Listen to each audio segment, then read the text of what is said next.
feature during the second half of today's game. During the second half, if the opposing team misses 2 consecutive free throws, everyone here in the game today will receive a Dunkin' gift card. As everyone's wondering, Friartown, if the Friars have 7 assists in today's game, one lucky fan is going home with a prize pack, courtesy of the Rhode Island Lottery.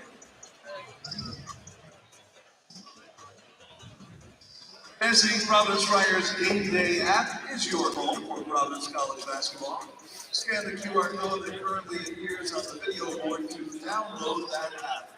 Make sure you turn on your location services to access all game day features, including programs. So scan the QR code on the video board to access today's game day program now.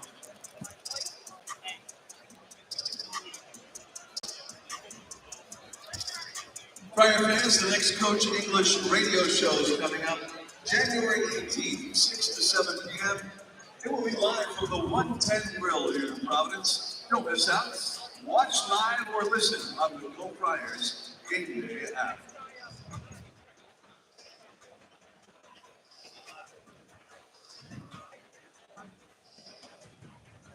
What's going on, Friartown? Your main man Flanny here, alongside the legendary DJ Finesse, the crowd favorite himself. It's so good to see y'all back in the air after another long playoff with this afternoon contest between the Xavier Musketeers and your Providence College Friars. We're going to need that energy for 40 minutes this afternoon, so make sure you bring it. We're going to start that off by remembering to continue the tradition and stand until your Friars score today. Presented by Laxico. Let's go, Friars!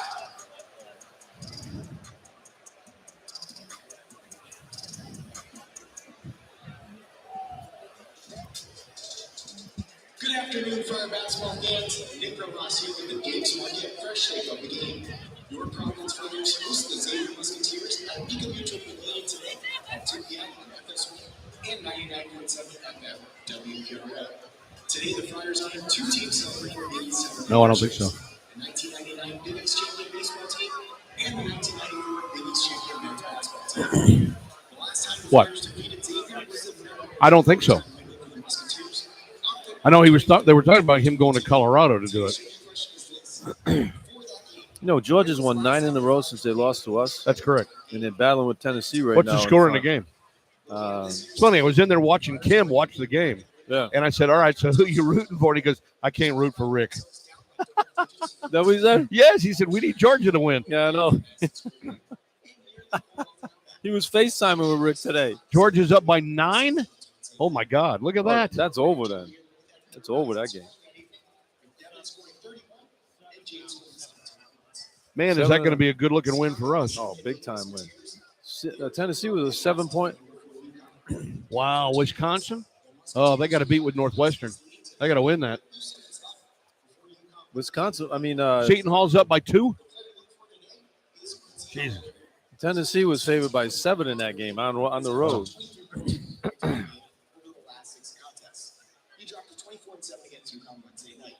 The answer to the trivia question, the Friars have played in only 5 triple overtime games in program history, and prior to the one in 2022, the last occurrence where they played at least 3 overtimes was January 28, 1982 against Dayton, where the Friars and Flyers played in 5 overtimes. The February 23rd, 2022 game against Xavier was the only triple overtime game right here in Friartown.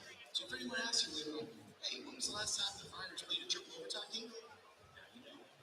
Follow along on social media at PC Friars MVP for more fun stats like that one, and subscribe to our YouTube channel as well.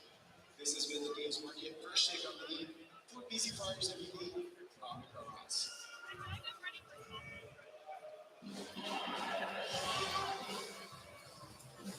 You got a pen? Buy you a pen. Careful, it's a little broken.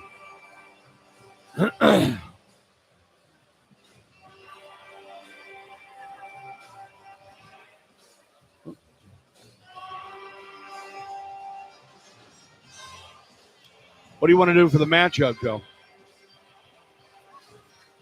Oh, that's a good one. 2 leading scorers. Oliveri and Carter? Yeah, Oliveri and Carter going against each other. We really need Butler to win that game. We need the home team to start winning. Yeah, I want Butler to win that game. Yeah.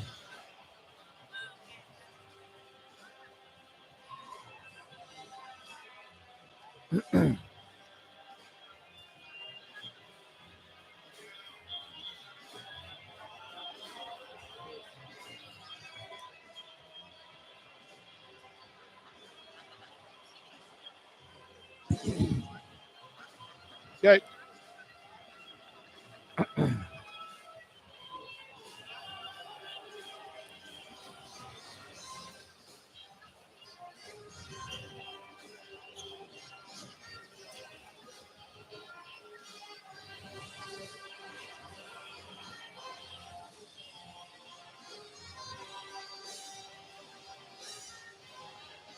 How big's Oliveri? He's a guard, right? Point guard? 6'3" off guard. Off guard.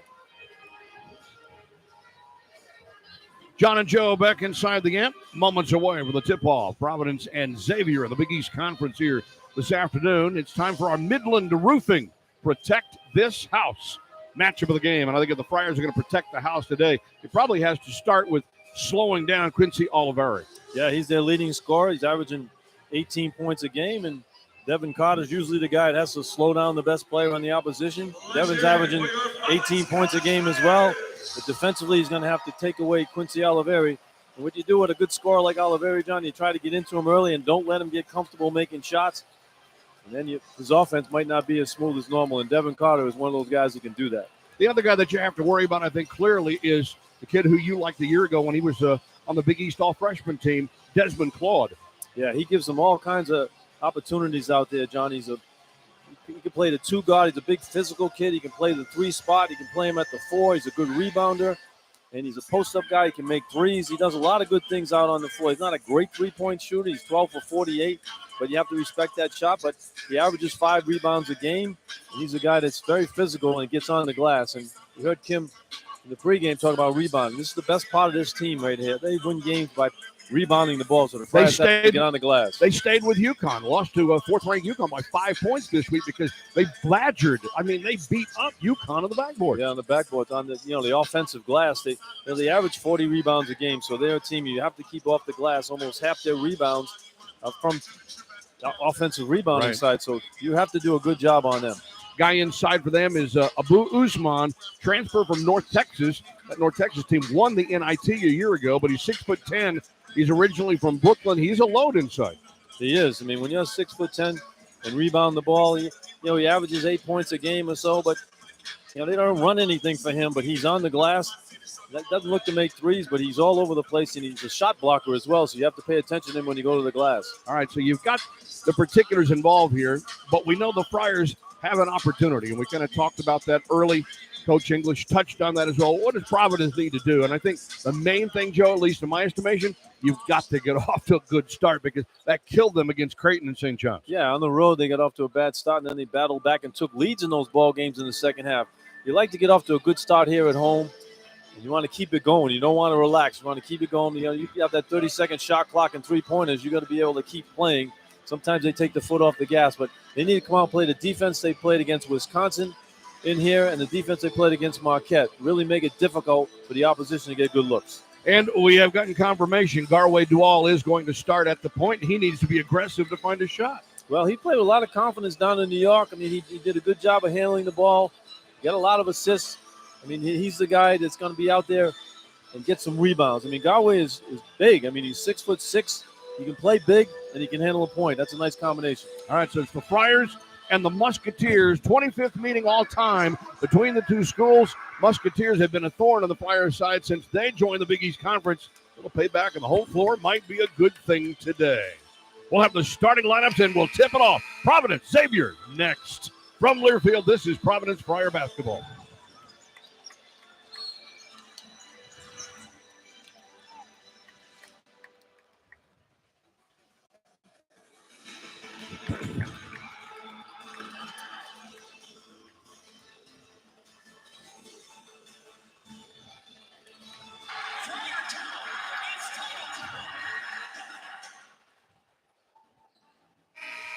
Good afternoon, ladies and gentlemen. Welcome back to the Amica Mutual Pavilion for today's Big East Conference matchup between the Xavier University Musketeers and your Providence College Friars.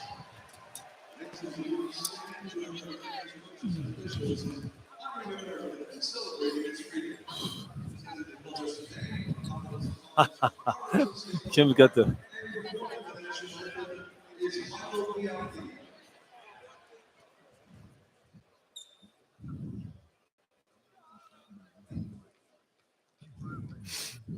Oh, say, can you see by the dawn's early light? Yeah.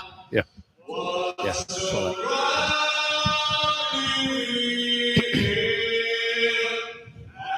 the twilight's last gleaming, whose broad stripes and bright stars through the perilous fight, o'er the ramparts we watched were so gallantly streaming.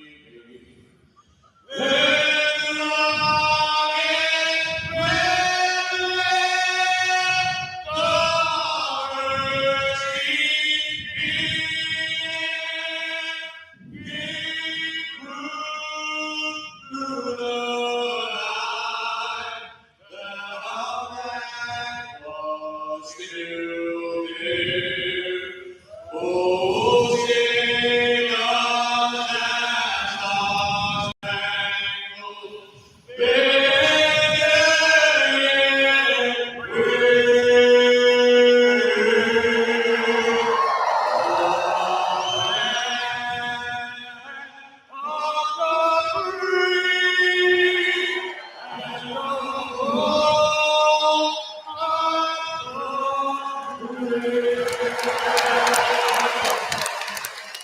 We welcome you live inside the Amica Mutual Pavilion in downtown Providence, Rhode Island, for PC Friar basketball. In the Big East today, the Providence Friars and the Xavier Musketeers. And hi again, everyone. I'm John Rooke, along with Joe Hassett.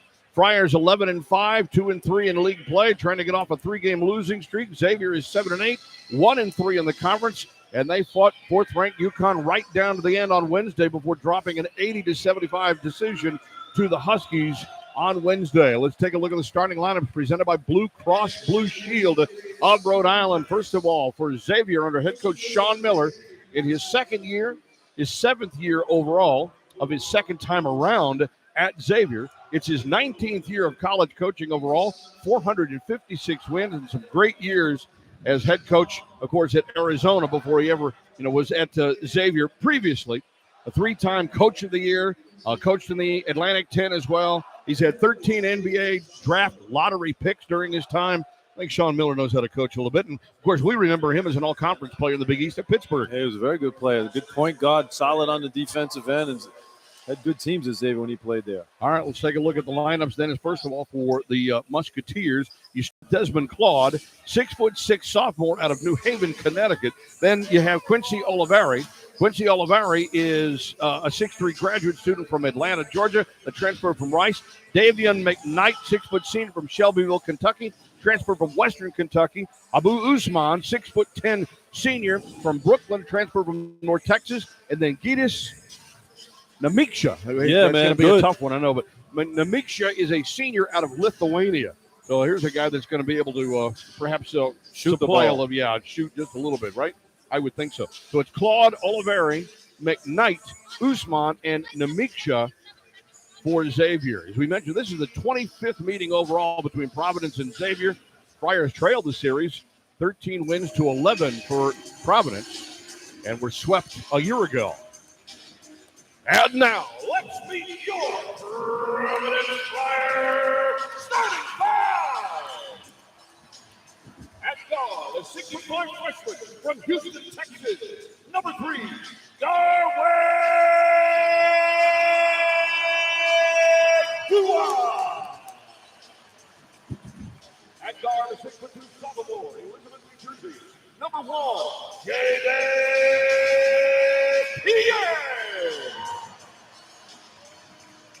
forward, 6'7" graduate student from Buffalo, New York, number 0, Ticket Game. In the middle, 6'9" graduate student from Virginia, number 13, Josh Duro. And the guard, a 6'3" junior from Miami, Florida, number 22, David Carter. Head coach of the Friars, Tim England. Man, you off and running today, brother. Some days, wait. Some days you have it. Other days you don't. I had a little bit more today. Yeah, you didn't have any Patriot game to go to because they were all done. But I thought you were going to have a hemorrhage out there on the Galway dual one. I said, oh, my God. I had to look at him and say, you stuck? Oh, baby. Yeah, they should be ready after that one, I'll tell you that. Well, if they're not, then Right back. they should be, right? They absolutely should Hey, be. how about your son, Austin? He's trying to give you a light on the starting lineup when they turn the lights out here, and he didn't have his light on his the camera on his phone. I know. I can't see I it. said, Austin, what's up with that? We don't have any fun around here. No, we have no fun at all. I'll have a lot of fun. We made our first 8 shots in this game. It'll be a lot of That fun. would be a lot of fun. Big East officiating crew today featuring one of Joe Hassett's all-time favorites. You know, having fun and you have to say Big East officiating. I know. Brian O'Connell is here. Talk about Debbie Downer, I mean, come on. Lamar Simpson and Ed Corliss are the 3 Big East officials here today. But 25th meeting all-time. Friars got swept and lost here at the Amp last March the 1st, 94-89 to this Xavier team. They also lost at Cintas Center in a game that went into overtime, as you might recall, Joe, 85-83. 3 of the last 9 games between these two teams have actually gone to overtime. Yeah, it's always been a battle in here. When they were number 1 in the country, the same thing would happen. So, you know, this is a good rivalry between these two clubs, but the big game for the Friars here right now. I mean, you know, Xavier's 8-9 on the season, and Friars definitely need this win to keep some momentum going after the 3 straight losses.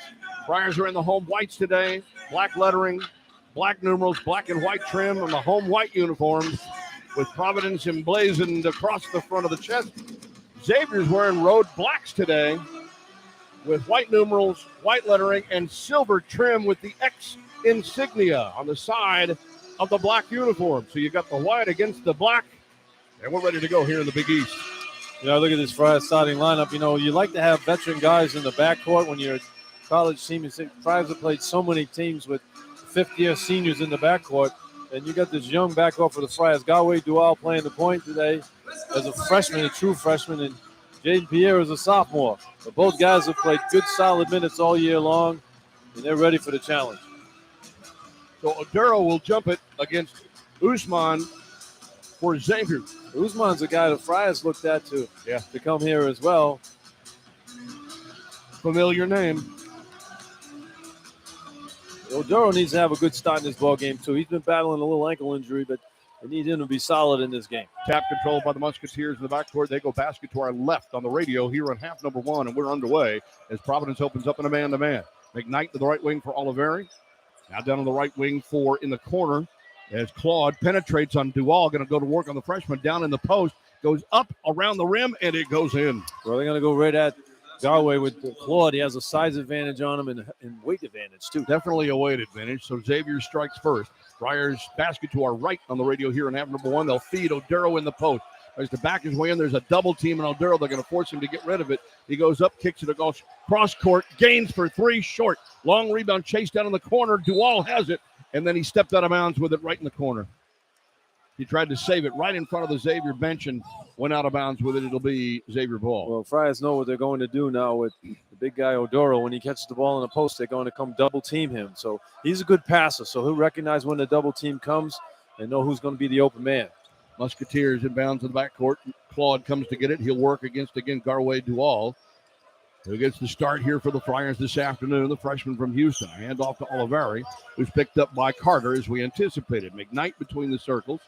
Has Pierre on him. They'll feed the left side for Claude. Now Claude in front of the Friar bench. Wants to go to work. Shakes off Dual. Spins in the post. Fadeaway jumper's up and good. And Desmond Claude 2 for 2. It looks like they're going to try to isolate Galway Dual with Claude in this one as they go into him on one wing and then the other wing. Good start right off the bat, putting the pressure on the young Friar freshman. Duval has it on the right side.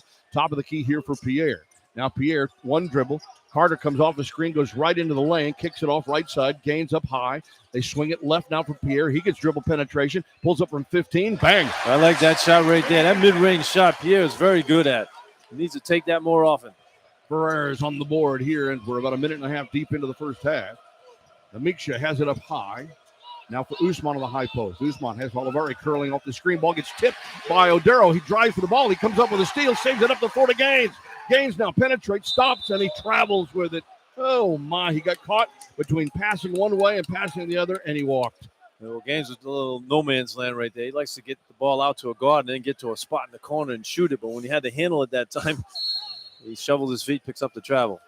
So the turnover for the Friars will give the ball back to the Musketeers. 2 minutes deep, 4-2. Xavier leads on the right wing. Into the corner again, and now they've switched off and put Carter on Desmond Claude. Claude tries to post up on Carter, crosses over, gets into the lane, leans in, and then what is that?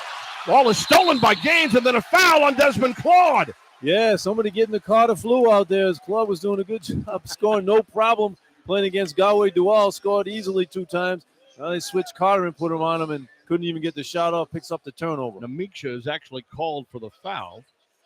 So it won't be on Claude, but it'll be on Amica. First foul of the ball game. Friars get it on the Xavier turnover. What a weapon Devin Carter is. I mean, not only offensively, but I mean, if somebody gets high, you just put him on him. You can cool him off, right?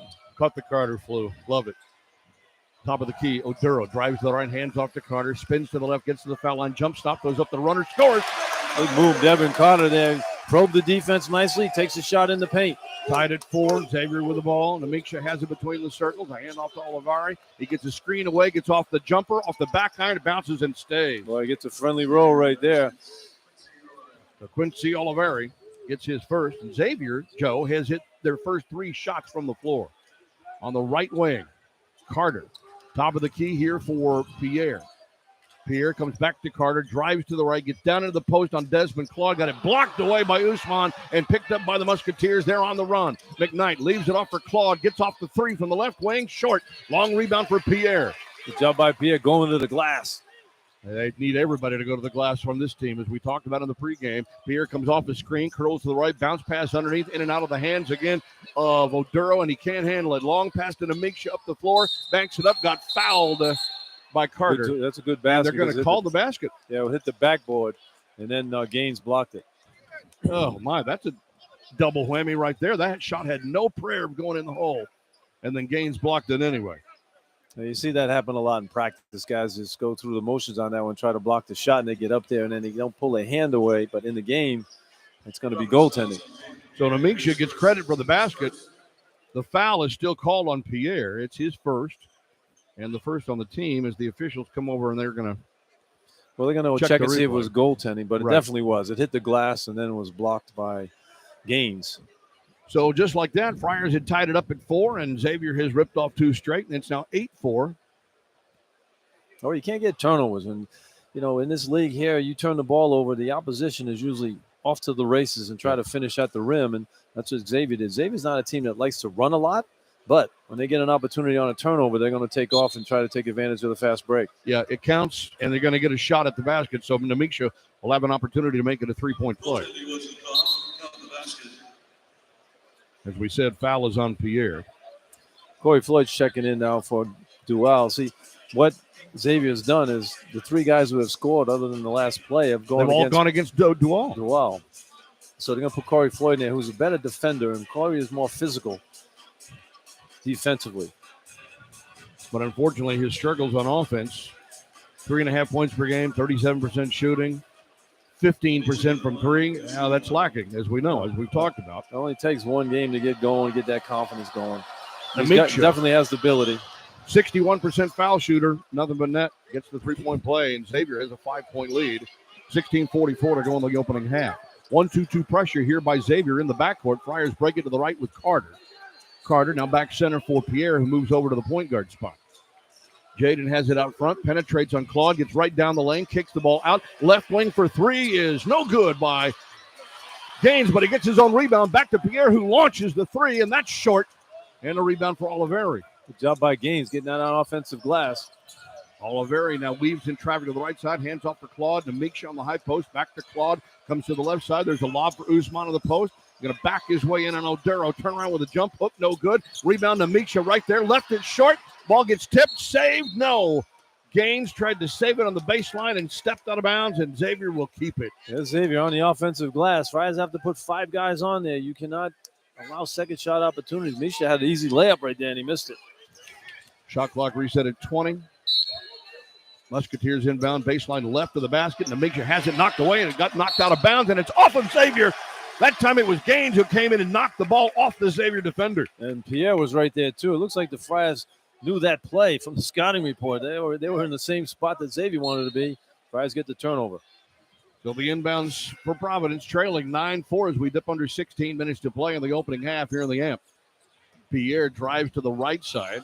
Up high now for Oduro. Swings it left to Carter. Carter comes off the screen, gives it back to Oduro, who drives and scores. Great pass by Carter there on the pick and roll. Oduro using his footwork there, gets a nice layup. First pass for Oduro. Friars back with it 3. Amica has it, hands off to McKnight on the left wing. McKnight pulls it out to the center on the high post, Usman. Usman comes back to McKnight, and a handoff for Claude. It curls back to the center. Hesitates on the 3, comes back to the left wing for McKnight. Now McKnight to Amica cannot hit the long 3, and the ball gets out to Gaines, who saves it for the Friars. Friars all over the glass. Had 5 guys in the paint on that one. Now Pierre finds Carter coming off a screen. Carter now penetrates on Claude, gets down into the post, and Claude bumps him.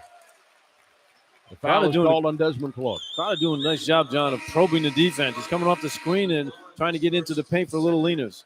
First on Claude, second on Xavier. Timeout, 15-12 to go in the opening half. Musketeers 9, Friars 6 from Learfield. This is Providence Friar basketball.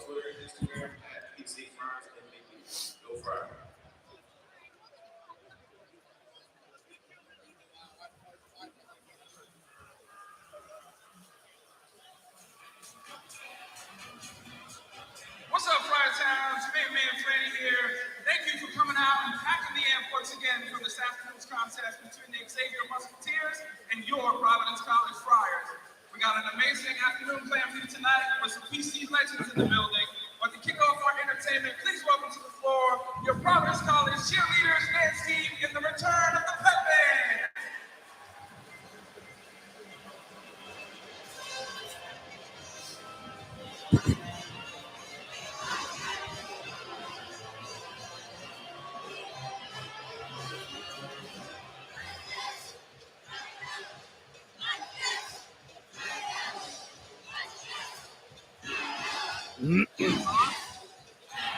Yep.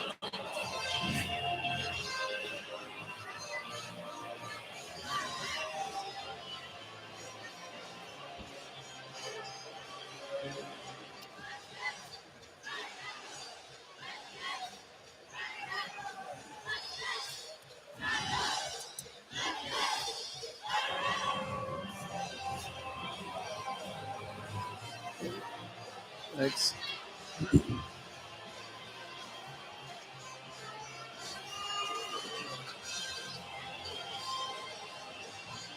Providence College basketball brought to you in part by Dave's Marketplace. Our fresh take of the game. What are your impressions? Well, so far defensively, the Friars doing a decent job on the Xavier team and not allowing second shot opportunities. They had 1 offensive rebound so far. The Friars doing a good job of getting the ball down the floor and probing that defense. They need to shoot a little bit better. The Friars just 3 for 7, but they're 0 for 3 from three-point range. Yeah.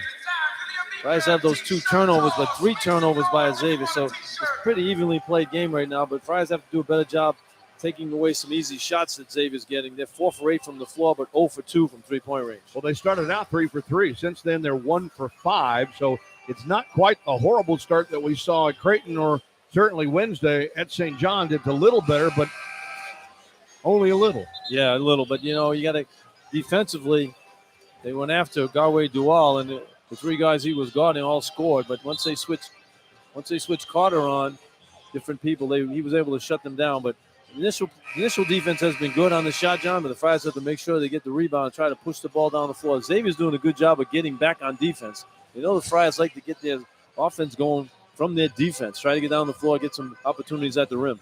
So they keep Pierre, Floyd, Carter, Gaines, and Oduro in the lineup. And substitution for Xavier Lazar Djokovic, 6'10" freshman from Serbia, is into the lineup. They got some big bodies on this Xavier team. They do. A lot of size, but much more youth on this team than they're used to having.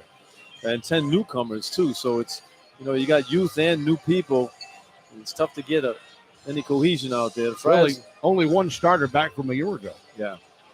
That's playing anyway. Friars look for the inbounds. It is Pierre left of the baseline. Carter at the baseline. Double team. Kicks the ball out. Oduro's got a wide open look. Hits the three. Nice to see that. Oduro getting those shots to go down for him. Good pass there by Carter. Everybody worries about Carter. He gets a double team there. Oduro's freed up. He's 27% from three on the season. Drive right side. McKnight, right corner. Oliveri for three. In and out. Rebound tapped out. And Usman has it. Friars tie it up right inside the free throw line, and the arrow belongs to Providence. I love what Pierre and Corey Floyd are doing. They're getting on the glass. They weren't able to get that rebound, but they reached in and tied it up.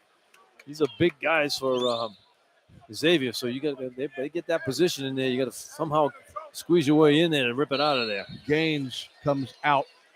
Barron comes in. And Rich Barron, the freshman from Chicago, in the game. Friars with the ball, chance to take their first lead here with a score tied at 9. Carter has it on the left sideline. Guarded by Oliveri, feeds the post to Oduro. Oduro's going to try to take Usman off the dribble, dumps it off in the right wing. Barron for three from the corner. Yes! That's unbelievable. When he's at home, he gets that first shot. He knocks it down in home games. An 8-0 run for the Friars, and Sean Miller calls timeout. What a nice shot there by Barron. Comes in cold, not hesitating. The young freshman in the corner there in front of the Xavier bench. Knocks it down. But how about Oduro?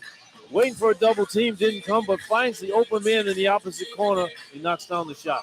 And that's why Sean Miller called the timeout. 30-second timeout here, 14-32 in the first half. Friars get the first lead of the game here at 12-9. Well, doing a nice job being patient on the offensive end, too, John. Trying to figure out what Xavier wants to do defensively. The first time Oduro caught the ball, they double-teamed him. That time they didn't double-team him.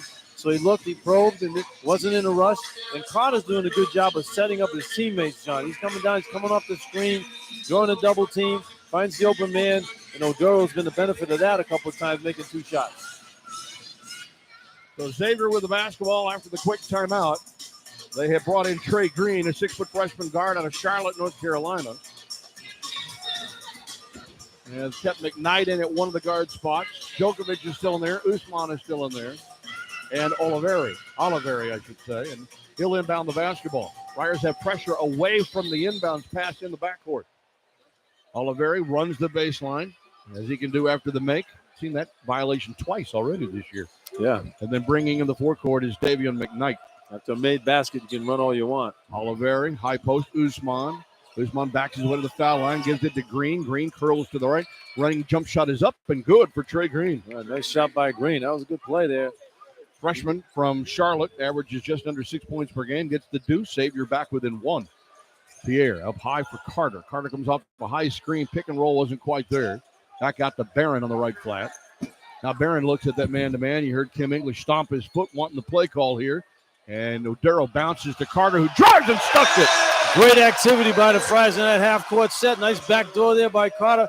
A good pass by Oduro. Second pass for Carter. Second basket for Carter after the career-high 31 against St. John's on Wednesday. Usman, middle of the lane, puts up the running jump hook. Can't get it. Rebound. Floyd, he gets fouled by Usman. Good job by Corey Floyd getting on the glass. I mentioned to you often, John, that Corey Floyd plays bigger than he is. He's a physical player out there, and he's a great leaper. So when he gets that position, he can get the rebound. Substitution is Sasha Chani. 6'9" freshman out of Slovenia comes into the game, and this team is huge. I think you're in the Yugoslavian Olympic team here. Yeah, between Chani and Amica, and 10-2 Friar run. Friars with the ball, 3-point lead. Carter outside the 3-point stripe, gets a high screen set, rolls down the rim, kicks it out right corner, out to Barron, who doesn't take the three, penetrates. Floyd gets an open look at three, can't get it. Oh, my. That was a good look, though. It was a wide open look, hits back iron. Xavier with the rebound. High post Djokovic. Hands off to Desmond Claude. Claude curls outside the arc to the right side. Chani inside the foul line. He walked. Well, they got a foul underneath. I thought Chani walked there. He caught the ball and called on Barron. He shuffled his feet before he put the ball on the floor at the foul line. Barron gets his first, second of the Friars. And the Friars will bring Duval back in and give Devin Carter his first rest here with 13:09 to go in the first half. Well, this is a challenging offensive unit out there right now. You take your two best scorers, Pierre and Carter, out. Gaines is also back in, and there's a deep three for Green off the back iron. No. Rebound for Oduro. Good job by Barron that time, boxing out the big guy. Let's see if Duval can get aggressive offensively here. High screen, rolls to the right of that. Out to Barron. Doesn't get the three off with a 6'9" defender on it. Up high, Oduro looks back door, not there, dumps it off. Barron gets in the lane, puts it up around the rim. It won't go. Goaltending. Goaltending called on Djokovic. What a good move there by Barron on the back door. He pump fake going out, and Odoro's a good passer. They're not challenging Odoro on the perimeter so he can see the whole floor, and guys are cutting all over the place, and he makes a good decision on his passes. It's a nice backdoor. So Barron has 5 off of the bench here early. Dalen Swain, 6'7" freshman for Xavier, into the game for the first time. You know what was nice about that, too? Corey Floyd went through on the back door, cleared the lane out, and then Barron got back door and was wide open. And Gitas Nemishka has returned to the lineup as well. Claude has it off the top of the key, left alone, fires the three, got it. Man, he's tough, that kid. Desmond Claude's only 25% from 3. But he hit his first 2 jumpers of the game, so his confidence is up. Now he thinks he can make everything. That's why you got to take good scorers out early. He's got 7 of the 14 on the board. Friar lead cut to 2. Driving right, Duval cuts over, kicks it left for Barron toward the sideline. High post, Oduro with a bounce pass. He'll drive right, jump it off for Floyd. Floyd has Green in the post on him, works his way down low, puts over the right hand and rolls it in, but a foul on the floor first on Green. That's Floyd. I mean, he is tough when he gets that ball in the post. He plays like a power forward. He had Green, who was smaller than he is, and took him on the post. He saw the shot clock down to 8. He says, if I don't get double team, I'll raise up. He made the shot there, but he picks up the foul beforehand. First on Green, 4th on Xavier. Duval looks for the inbound from the baseline right, lobs it out for Oduro. Now Oduro off the top of the key to the right, drives right, got a slap at the ball, keeps control, works in the right block. They're thinking about doubling him. Now they won't. He'll drive into the lane, turns around, gets up the turn-on jump shot off the back iron, won't go out.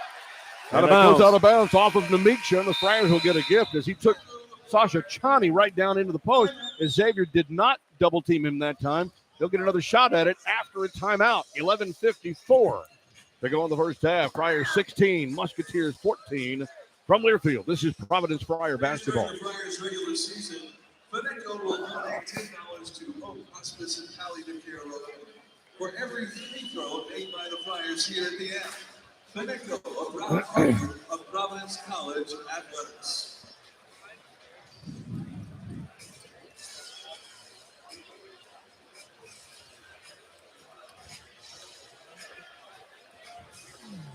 Who's the big guy with the glasses? Who? On the big guy right there. The big guy with the glasses? Yeah. Big guy with the glasses, got a white beard. That's Michael Smith. Michael Smith, really? Yes.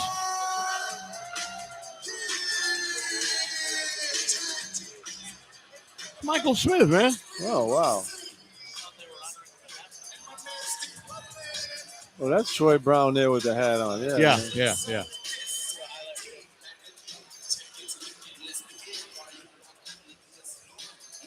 Yep.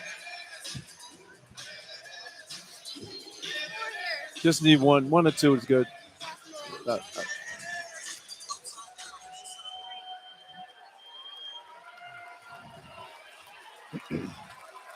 Ladies and gentlemen, please draw your attention to the baseline where Steve Napolo, athletic director, Harold Stokes, associate athletic director, are welcoming back members of the 1994 Big East Championship team. John and Joe back inside the amp. Providence College basketball brought to you in part by Fineco, a family of lumber yards. And the Friars honoring the 1994 Big East Championship team out on the floor. Dickie Simpkins, who's doing the broadcast for FS1 today, is holding that 94 championship trophy out there on the floor. It's hard to believe it's been 30 years since that season, Joe. That was a fun team, too. Yeah, you had Troy Brown there. Troy Brown was a second-round pick of the Atlanta Hawks. Right, Dickey went number one first round pick for the Bulls. Can you name all the guys? You got Michael Smith went the second round pick to Sacramento. Michael Brown, Abdullah, Michael Brown, Franklin Weston, Rob Phelps. That was a good team. That was Rick Coach Bonds. Danny Gavitt. Danny Gavitt was the manager on that team. No, he wasn't. He was assistant coach. Oh, No, he was in school though. He was in school. I know, but How Danny can you Gavitt was not a manager. He was an assistant for Rick Barnes. Yeah, but he was in school. He was a graduate assistant. Okay. So that's just like maybe, a manager. Maybe. Yeah. He was a graduate assistant. Rick Barnes was the head coach. They have Tom Hall and Duffing McNulty, the two walk-ons on the team that year out there as well. So who else? Is somebody missing? Is somebody missing? A few guys out there, I think. But those are the guys that could come back with a ceremony. Was Austin Kosher on that team? He was a freshman. Freshman, yeah. He was a freshman on that team. When you think about that team, you had 2 first-round draft picks and 2 second-round draft picks. And then Rick Barnes went out and got Eric Williams after that, who was a first-round draft pick of the Celtics. So Rick Barnes was a great recruiter here at Providence College, one of the best. He might be the best as far as drafting guys for the period of time he was here. 16-14. Friars lead Xavier here with 11:54 to go in the first half. Yeah, and doing good, solid basketball, playing well in the half court. Xavier's taking away the Friars' fast break game, but they're doing a good job of running the half court offense, and Odoro's been solid out there finding the open man. Friars up to 54% shooting. Xavier's hit 46% here in the early going. Yeah, Friars are 7 for 13, 2 of 6 from 3. But the rebounding battle, that's what you got to look at in this game. Friars are winning that so far, 7 of 6, and 2 of those are offensive rebounds. Do we have perspiration being wiped up on the floor in front of the Xavier bench? I don't know. I hope that's all it is. They were out there scrubbing it. Friars have possession of the ball, have 20 on the shot clock. Basket to our right here in the first half. Looking for the inbounds pass is Jaden Pierre. He gives it to Oduro, who drives and scores off the glass. Boy, that was real nice execution right there. When you have a team that scouts you, you usually take that away, but you get a layup off the out-of-bounds play. 7 for Oduro here in the first half. Friars up 4. Swain now has it up high. Finds Nemishkish. Now to the top of the key for Claude. Comes up to Swain. Swain has it right in front of the Friar bench. Holds on. Gives it back to Djokovic. Now for Swain, who circles to the right. In the middle of the lane. Kicks it to Djokovic in the post. He spins an Oduro. Bank shot fadeaway. No good. Rebound tapped out. And a foul is called. They're going to call it on the floor. And they're going to call it on ticket games. Trying to box out right there. Friars got the bad shot they wanted to. And that really wasn't involved in the play right there. But too bad Canes picks up the foul. First on Gaines, third on the Friars. Abu Usman checks back in for Xavier. So does Quincy Oliveri. And Castro's in now for the Friars to give Oduro a spell. Now, Castro needs to get him some good minutes here, especially on the boards. Here's Claude, has it between the circles, going to drive on Duval. Coming off the screen is Oliveri. He'll drive on Carter down into the post. Carter won't let him get that shot off. Turnaround high, fadeaway is an air ball. It's loose on the floor. Gaines taps it up the floor to Carter. I'll tell you what, it's a war underneath that basket. Deep three. Carter brings rain. How about Carter? I mean, he is so much fun to watch. He has turned into an unbelievable player here since the injury to Bryce Hopkins. Absolutely playing like an All-American. He's got 7.5. Swain, top of the key, has it. Backs it outside the three-point strike. Hands off for Oliveri. Now for Nemishka. Nemishka hands off for Claude. Claude almost had it stolen by Duval. Pulls it out near the midcourt circle. Now drives to the right. He's going to go up from 25 feet and swish. Man, Clay's 25% this year, and he's hit 2 3-pointers in a row. He's just got a good rhythm, and he's got that rhythm going. Man, I'll tell you, John, when you get a shooter gets a good rhythm early in the game, scores. He scored the first 2 baskets for Xavier, and now he's playing with a tremendous amount of confidence. He's got 10 of their 17 points, and he's hit 4 of 5 from the floor. Friars got to figure out a way to disrupt that rhythm. High post, Castro holds it. It's 21-17. Friar lead cut to 4. Now Carter comes off the screen. He's going to up for another deep three. Off the iron, no good. Castro with a rebound. Castro with a follow, and he is fouled. Way to go, Raphael. Good job getting to that glass right there. I mean, he plays above the rim. Sometimes his hands are not as good as you like him to be, but he gets that rebound nicely, pump fakes, and gets the score, and a 3-point play opportunity. And here's the most important thing. Desmond Claude just picked up his second foul. That's big getting him out of the game. I mean, he's been a monster out there so far for Xavier. Nemishka comes out. They're not going to take Claude out. They brought McKnight back in. No, Claude is staying in right now. And it will be Rafael Castro to try to complete the 3-point play. Averages 3 points, 2.5 rebounds. Take your time on the first one. Usually on the first free throw, he goes up and throws He's it. Only got one here, 41% on the season, and he missed it short off the front and out of bounds. You know, when he gets the ball at the foul line, it just seems like he expects to he wishes miss it up there. Yeah, you know, he take that shot. Keep rebounding, though, big fella. 23-17, 10-10 to go in the first half. Friars with a 6-point lead. Their biggest lead has been 7. McKnight into the forecourt. David McKnight now for Swain. Back to McKnight between the circles. He gets around the screen. Pierre follows him that way, drives down to the post, kicks it back out to Oliveri. Now for McKnight again on the right wing. He'll challenge inside, kicks it through left corner. Ball reversal to Claude, who gets into the paint, scoops it up, stolen, picked up by Carter. Friars on the break. Carter underhand to Pierre, who gets hammered to the floor. And it's going to be on Quincy Oliveri for the foul. I tell you what, that was a big foul right there. If you and I felt like that, we'd be out for a month. Pierre jumps right up. Kidding. Gets to go to the line for 2. Good decision there, too, by Carter. Carter doing a great job out here, recognizing what to do on the floor, probing the defense, hitting threes, rebounding, playing great defense. That one there at a 3-on-2 finds Pierre to finish it off.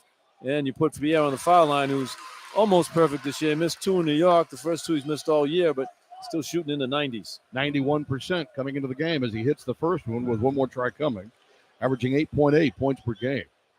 And his second shot is good. He's got 4 here in the half, but the Friar lead is now 8. It's largest of the game at 25-17. 9:44 to go in the first half. Keep that good D going here and just allow one shot. McKnight, middle of the floor. High post, Usman.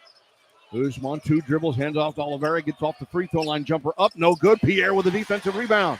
Now Jaden pushes it left to right into the forecourt. On the left sideline for Duval. Uses a screen, crosses over to the center. Out front for Gaines, a handoff to the right sideline for Carter. Swings the ball out to the left, now cuts back to the right, jump pass to the corner for Pierre.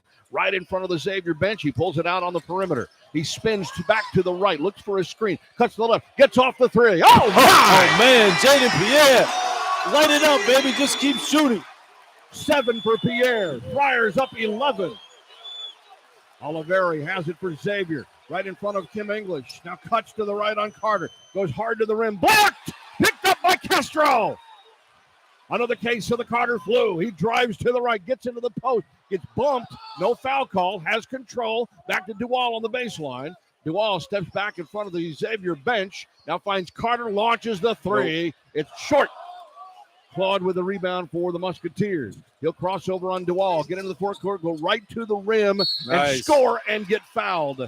Claude is just a pain right now for this Friar team. I mean, he had 3 guys chasing him, and he still got into the teeth that time. Gets the score and the foul.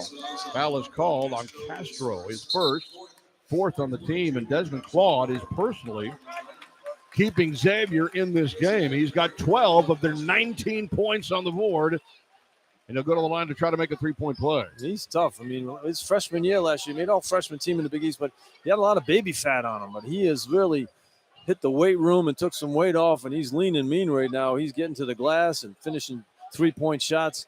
He's a terrific player, only a sophomore. He scored 20 or more 3 times this year, averaging just under 15 points per game, and he missed the free throw. There's a rebound for Corey Floyd. The Friar lead is 9 with 8:26 on the clock. Pressure in the backcourt. Ball gets tipped by Green and out of bounds on the far sideline. And the Friars will keep it with 22 to shoot. And Kim English wants to call a timeout, sensing some indecision on how to break the pressure. We'll take the timeout as well with 8:23 to go in the first half. Providence 28, Xavier 19 from Learfield. This is Providence Friar basketball. Friar Town, please welcome back to the court your Providence College dance team. Whenever I look over there at their bench and I see Ryan Anderson, I'm like, oh my God, this guy's going to come in and drop 30 against us again.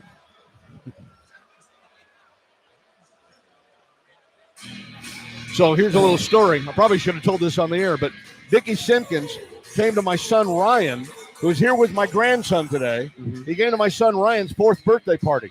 Yeah, nice. How about that? Yeah. That was only like 35 years ago.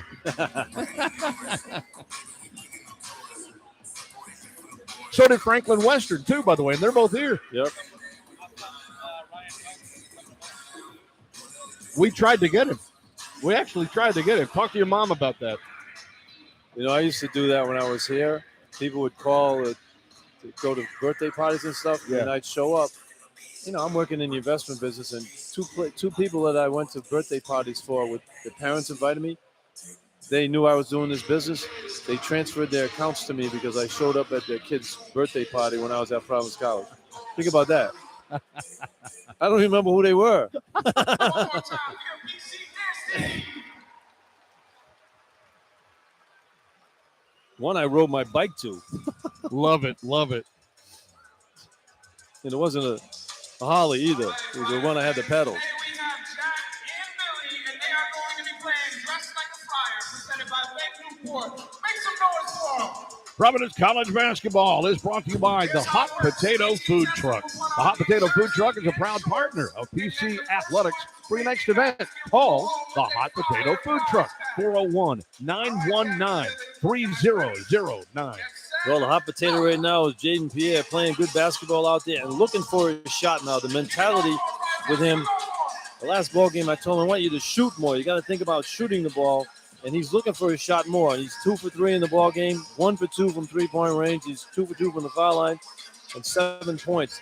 Good balance in this ball game, 2 for the Friars. Josh Odoro has 7 points. He's 3 for 4. And Devin Carter, who's always at the top of the list there, his has 7 points. He's 3 for 6 from the floor. The Friars are 11 for 19 overall, 4 for 10 from three-point range. Doing a good job on the boards. They're almost doubling up. Xavier on the boards. They have 13 rebounds to Xavier's 7, and 3 of those are offensive rebounds. Just 2 turnovers for the Friars and 3 for Xavier. And that's a stat that's very important for this Friar team now, because when you're undersized, you don't want to be turning the ball over. And you have a lot of guards on the floor, so to be able to handle the ball better. And the Friars had 8 turnovers in the first half against St. John's in the last ball game, and I think they ended up with 10 for the ball game. So they did a good job of taking care of the ball. If you don't turn the ball over, you have more opportunities to score, and that's why they have this lead right now at 28-19. 8:23 to go here. Friars have the possession after Kim English called that timeout to talk about breaking that pressure. Sasha Chani, 6'9" freshman, Slovenia, is in for Xavier. Also have Dalen Swain. There's Bryce Hopkins. Made the appearance in here and getting a standing ovation for the fans here in the amp. I talked to him in the locker room before the game. He has that brace on. He says he's got to wear that brace for like 2 more weeks after he has surgery on Wednesday. So it's coming up very soon, and he can begin to look to the future. Jump pass by Duval into the forecourt. Up high is Oduro. Hands it back to Duval, who has the dribble between the circles. Going to cut to the left side. He left open Gaines for 3. No good. And the rebound is there for Swain. Swain in transition. Leaves it off for McKnight. Now McKnight curls around the screen. Goes down into the post. Leans in on Pierre. Puts it up and scores. Boy, the Friars just left the ball that time. They had him pinned down there, but Friars went to defensive plays and tried to take away the pass. David McKnight's first basket. They've scored 2 straight. They pulled back within 7. Gaines feeds Oduro in the post. He spins on Chani. Goes to the left, comes back to the right, up fakes, got it blocked from behind. Great timing block there by Swain from behind. McKnight now comes to Green, who fires the 3, and bang, he hits it. Just like that. I mean, good defense by Xavier, and they're making shots. Got it to a 4-point game. Green only shoots 30%, but he's got 5. It's a 7-0 X run, and it's 28-24. You thought this was going to be easy? You'd be mistaken. Pierre drives to the right, weaves through, out on the baseline, brings it out on the perimeter, kicks it through to Gaines. Gaines left side now for Floyd, comes off a screen, cuts to the right, pushes right for Pierre. Pierre back out to Floyd. He's wide open for 3. He got it! Love to see that go in. Just at this point in the game, I mean, just for his confidence, now he'll think about making that shot. First basket for Corey Floyd. Came at a great time. Friars back up 7. Swain started right, cuts to the left, fadeaway bank shot. Good for Dalen Swain. Too easy right there. He got into the paint there, little one off the glass. 6'7" freshman out of Columbus, Ohio. Makes it 31-26. Right side for Floyd again. He's got Green guarding him. Duval off the screen. Comes back to Floyd on the right side. Floyd right in front of Sean Miller. Going to try to post up Green down low. Kicks the ball out to Gaines. Reverses to Pierre. Pierre's got to do something with the ball, down to 7 to shoot. Now for Oduro in the post. He works into the lane against Chani. Going to go up with it at the buzzer and can't get it. Off the rim. Rebound for Green. Green the other way. In transition. Has it. Pulls it out between the circles. Picked up there by Duval. Good D by Xavier, man. They're making it tough on the Friars in that half court. Chani now looks for the handoff, and then Floyd bumps in to McKnight, and Floyd is called for the foul. Well, Floyd reached in right there. He beat him over the top there, but once he reached in, he picks up the foul. First on Corey. That's 5 now on the Friars. And Carter back into the game along with Rich Barron. And also Olivari is back in, and Amica has returned for Xavier. Musketeers inbound, 20 to shoot, 6:07 on the game clock, 31-26 Friars. Good response by Xavier, down 28-19. Right back in it. Yeah, they're actually down by as much as 11. Johnny hands off. Swain, jab steps, top of the key, goes up for three, short, and it will not roll in. The rebound for Oduro. Job by Oduro, boxing out and getting that rebound. Pierre up the right sideline. Now cuts back to the center, gets dribble penetration, alley-oop, inside catch, and flush for Oduro. What a great pass by Pierre. Perfect timing on that. That's a tough pass to make when you're moving. 9 for Oduro. Friars back up 7. Swain has it to the center against Barron. Out between the circles, long arms. Chani, top of the key, fakes, drives, leans in, throws up the runner, scores. Yeah, they don't even guard him. He goes from the foul line into the paint in 2 steps. Sasha Chani gets his first basket, 33-28. Carter to the right side, weaves inside, kicks the ball out to Oduro, fakes the three, penetrates, hands off for Floyd, who pulls it out now off the top of the key, uses the screen. 2 defenders follow him. They find Barron, 10 to shoot. Now to the right wing for Carter. Carter with 7 to shoot, with 6 to shoot, trying to get off Oliveri, steps back, three-pointer deep on the way, short. And a rebound for Green again. Again, good defense. Xavier's playing good defense in that half-court set. Really tough for the Friars to get a good look. Green looks over his left shoulder, gets a play call from Sean Miller. Works his way into the center floor, circle against Jaden Pierre. Ball low, Chani sets the screen, cuts to the right, goes right down the lane, rejected, but picked up there by Namisha. Now throws the ball back outside for Oliveri, who penetrates, gets down in the post, goes up a wild one, won't get it, out of bounds off of Namisha. Boy, Carter got away with a foul right there. He had grabbed his arm, put his arm right around his waist, right in front of Brian O'Connell. He said, hey, I didn't think there was enough contact down there to blow the whistle. Yeah, I was a little surprised on that myself. Here comes Desmond Claude with 2 fouls back into the game now for Xavier, replacing Trey Green. Might be a reputation foul. Everybody knows Carter's a terrific defensive player. Friars have it, 5-point lead, 4:28 on the first half clock. Pierre walks his way into the forecourt. To the right wing now for Carter in front of the Xavier bench, gets down to the baseline, spins inside, kicks it out for Pierre, who's open for 3 and hits. Jaden Pierre is like automatic out there, 44% from 3. He's got 3 of them in this game. He's got 10 points here in the first half. Chani, top of the key, dribbles left, hands off to McKnight. McKnight gets down into the post, backs it out. Chani left of the free throw line, dumps it out front now for Claude. Up high, Namisha back to Claude, uses a screen, rolls to the right, right elbow jumper up and in for Desmond Claude. Yeah, he's like on a rocking chair, you know. He just got it going, a nice rhythm to start the game. How about 14 first half points for Desmond Claude, who averages 15 per game. You can't let him in that rhythm, man. You got a rhythm early in the game. He's just making everything now. 36-30. Friar leads 6. Pierre between the circles. Comes left now for Carter, and Oliveri almost. Yeah, he did. He knocked it off of Carter on the sideline and forces the turnover. Well, lazy pass here by Jaden. And Oliveri timed it perfectly. Gets a turnover. We got a timeout. 3:31 remaining. Providence 36, Xavier 30. We got a good one inside the amp from Learfield. This is Providence Friar basketball.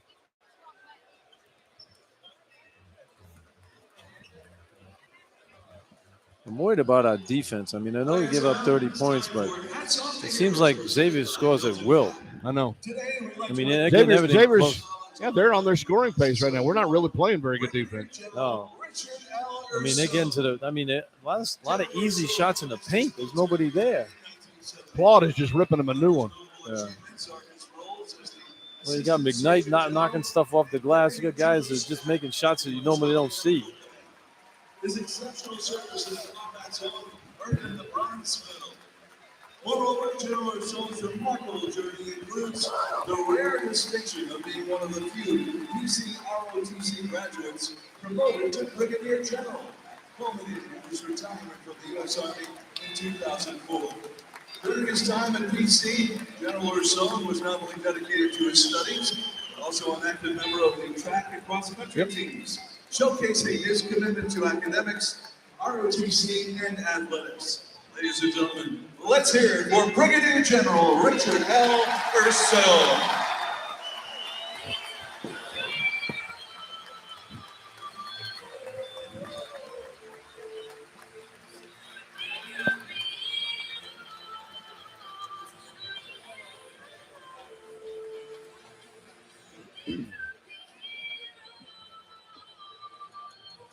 John Rooke, Joe Hassett back inside the Amica Mutual Pavilion with 3:31 to go in the first half. And Providence leading Xavier 36-30, something that bears watching at this point. You know, the Friars in the season, when they can hold opponents who 70 points or less in a game, are 10-2.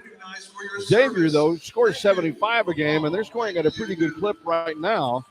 And so 36-30 here with 3.5 minutes to go. The defense has got to figure out some time here to buckle down. Well, unfortunately, Devin Carter can't play everybody. You know, he started out on Oliveri, and then he had to switch over to Claude for a couple of stops to maybe cool him down. Now he's been on Oliveri.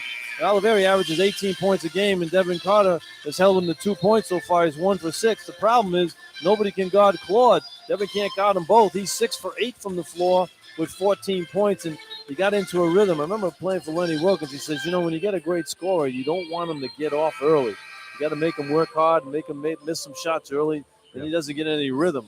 Right now, Desmond Claude is in a rhythm, and when you get a guy who's scoring like that, no matter who you put on him now, it's going to be a tough time to stop him. Friars have Oduro, Gaines, Carter, Floyd, and Pierre out on the floor. Xavier will have the basketball, and it will be Desmond Claude who inbound in the backcourt. In fact, they've got their original 5 out on the floor. Claude, Amica, Usman back in there with Oliveri and McKnight. McKnight now comes to the left side off of a screen, stops, looks inside, passes off the wing for Oliveri in front of the Friar bench. Deep fadeaway 3 is good. Boy, Floyd was right on him, too. Just his second basket of the game, but just like that, Xavier is back within 3 on a mini 5-0 run here. Nice 1-2 punch right there with Desmond.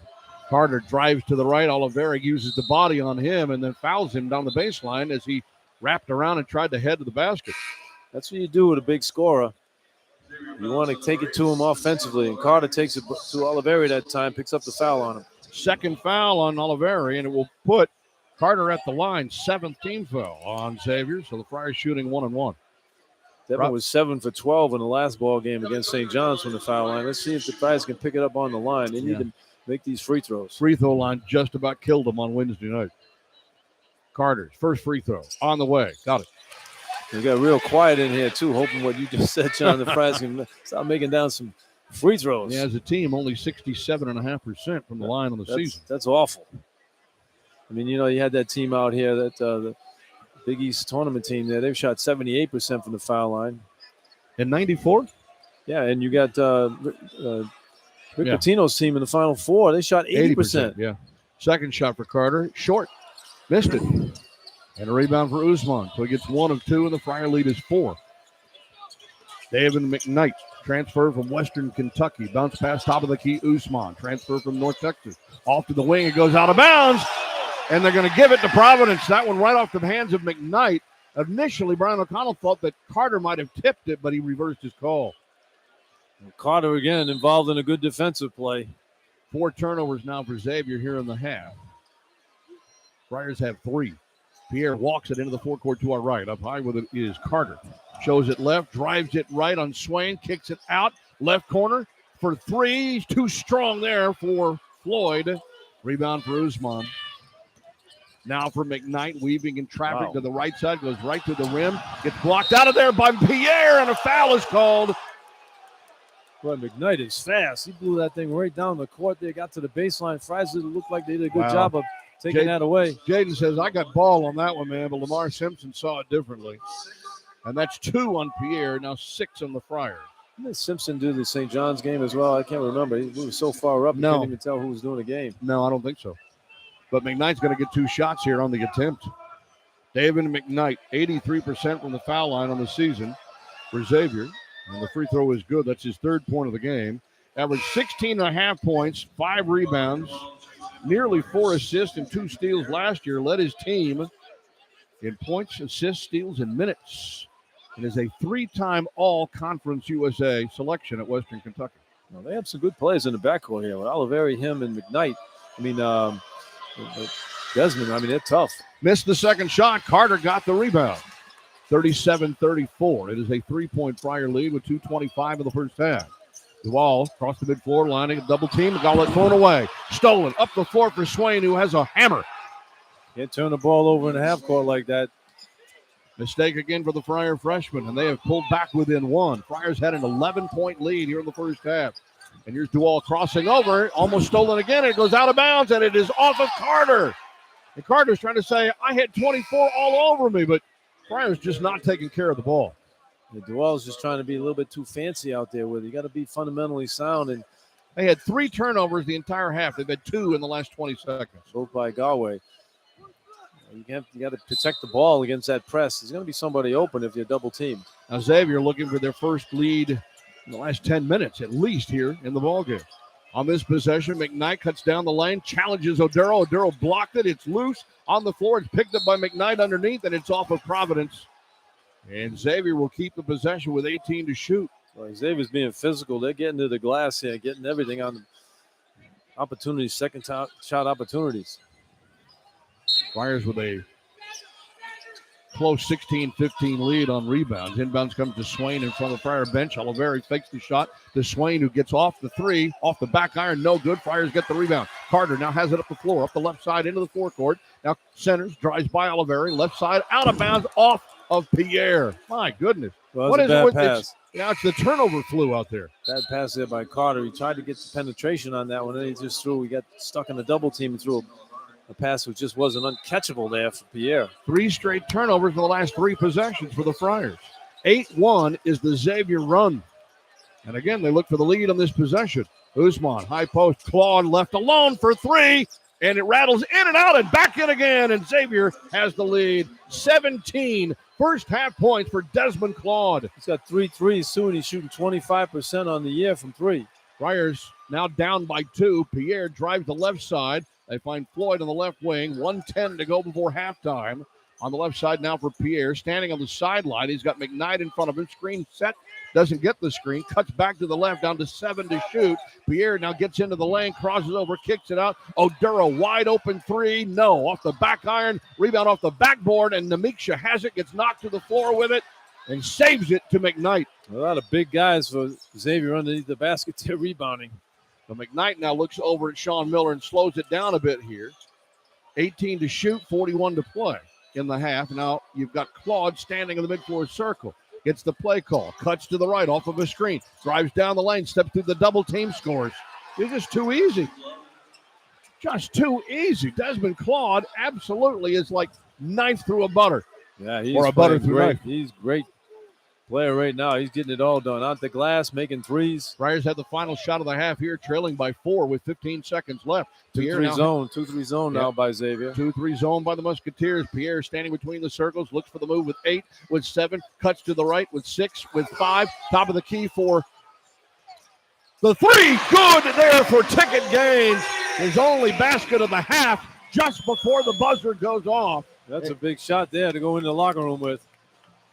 That stops a 13-1 Xavier run here at the end of the first half. This is reminiscent of the Seton Hall game, John. The Friars jumped out to a big lead and then gave it away.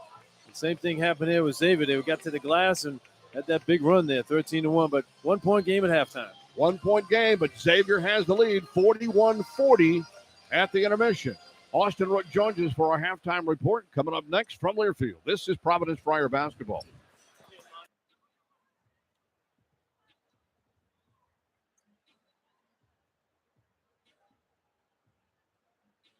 Fans, we got a special treat for you today. Please welcome to the court your halftime entertainment, Mastery Martial Arts.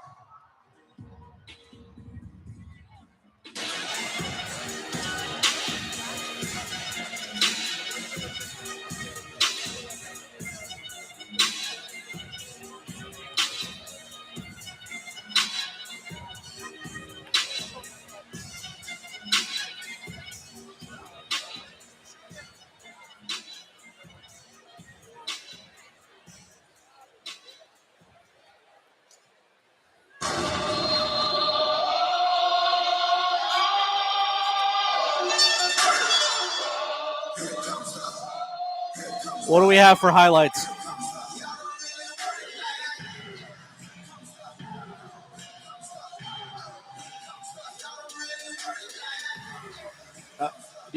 Give me. Can we do Pierre Pierre, please, and then we'll do something from Carter. So Pierre first. Thank you.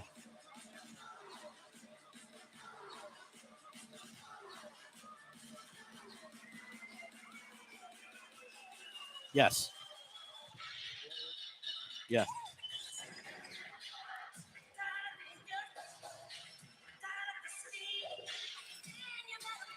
Thank you. Yes.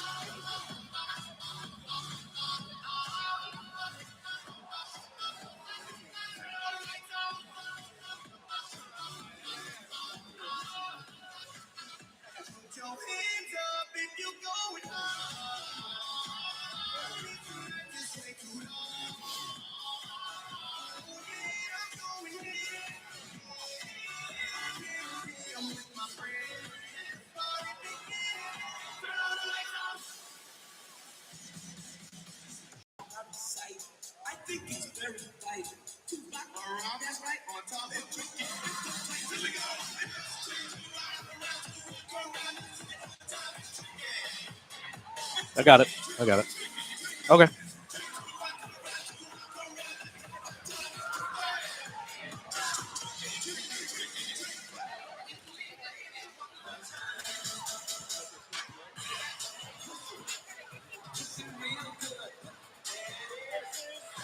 Tommy, how are you? So nice to see you, pal.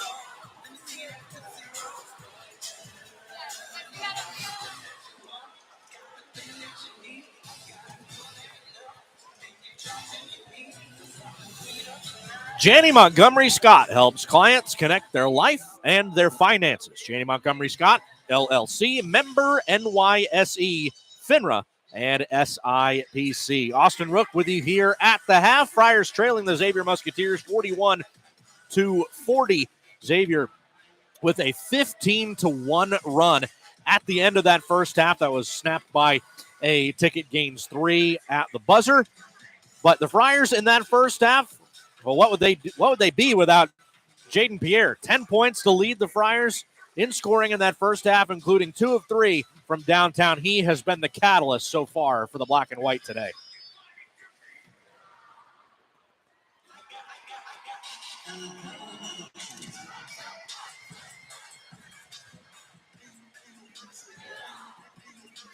Yep, you just heard that 3 right there, one of Jaden's 2 in that first half. That average of 44% coming into the game, only going to go up after those 2 3 balls from JP. But his running mate in that first half, Devin Carter, playing at an all-American level right now for the Friars.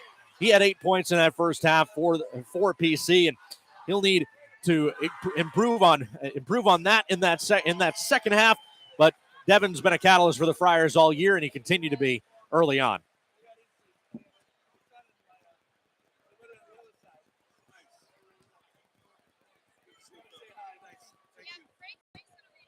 Nothing but the bottom of the net on that DC 3. 8 points on 3 of 7 shooting in the first half for Devin Carter. Friars trailing at 41-40 over the Xavier Musketeers here at halftime. Back with more coming up next. From Learfield, this is Providence Friar basketball.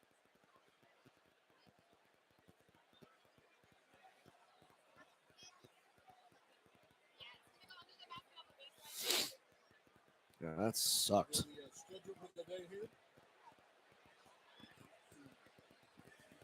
Huh? Have to, yeah. I got him.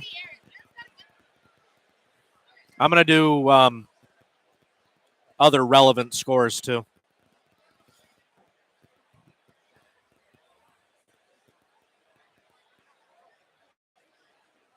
No, sorry. Nope.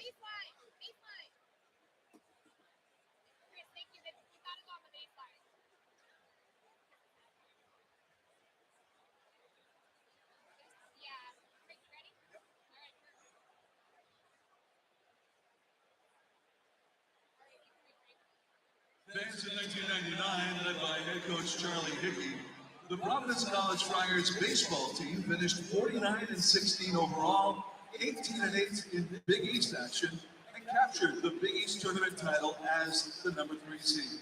The Friars posted a 3-1 mark in the double elimination tournament before registering a 6-1 win over St. John's in the championship game. The Friars advanced to the NCAA tournament in Tallahassee, Florida as a number 2 seed behind host Florida State. BC lost to Jacksonville in the tournament opener, but earned a rematch with Jacksonville by beating the Citadel. The Friars made a run to the regional finals, where they were eventually eliminated by top-seeded Florida State. Friar fans, please welcome back to Providence. How much time left? 1999 Big East Baseball Tournament Champions. Okay.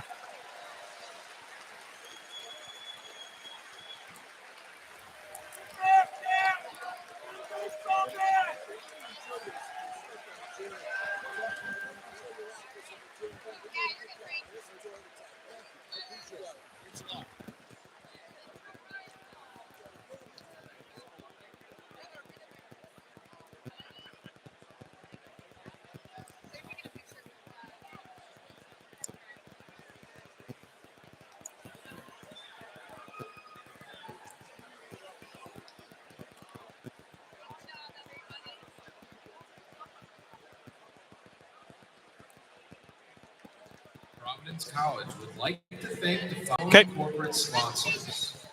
110 Grill. Georgia blew it. Automated That kid from Tennessee dropped 36. Tennessee ended the game on a 15-1 run to win. Casarino's Restaurant. Seton Hall ended up winning on an 8-0 run to beat Butler. Finecco. The Graduate Hotel. Hanoush Jewelers. Yeah. Horizon Beverage. Hot Potato Food Truck. Marco. Janie. Local 51. Midland Roofing. Milton Cat. New England Ford Dealers. New England Laborers. Providence College MBA Program. Wraps. Austin Rooke back here at the half. Friars trailing it to the Xavier Musketeers 41-40 here at the AMP. Elsewhere in the Big East and across the country so far this afternoon. Well, last night in the Big East, Villanova with a 94-69 win over the DePaul Blue Demons. Easy work there for the men from the main line. In the Big East earlier today, Seton Hall goes on the road and beats the Butler Bulldogs in Hinkle with an 8-0 run to win 78-72 there at the end, hitting their last 3 shots from the field. And just final in Omaha, Creighton 66, St. John's 65 at CHI Health Center in downtown Omaha. This one, the only other game in the Big East this afternoon, but a couple of other relevant games going on across the country tonight. We'll start in Athens, Georgia. The Georgia Bulldogs obviously lost to the Friars in the Bahamas earlier this season. They were up 11 in the second half against the 5th-ranked Tennessee Volunteers, but the Vols rip off a 15-1 run at the end on the road, and they win 85-79, so that'll hurt the Friars' net rankings. URI at home right now against UMass. They have a 9-point lead, 48-39, that one at the half in Kingston. And other results across the country going on as well. Wisconsin with an 8-point win at home over Northwestern in the Big Ten there in Madison. The Friars got to step it up on the defensive end here in this second half. They trail it by 1 to the Xavier Musketeers after having an 11-point lead in that first half. X with a 24-12 run to end that first half against the Friars. Second half action coming up next from Learfield. This is Providence Friar basketball.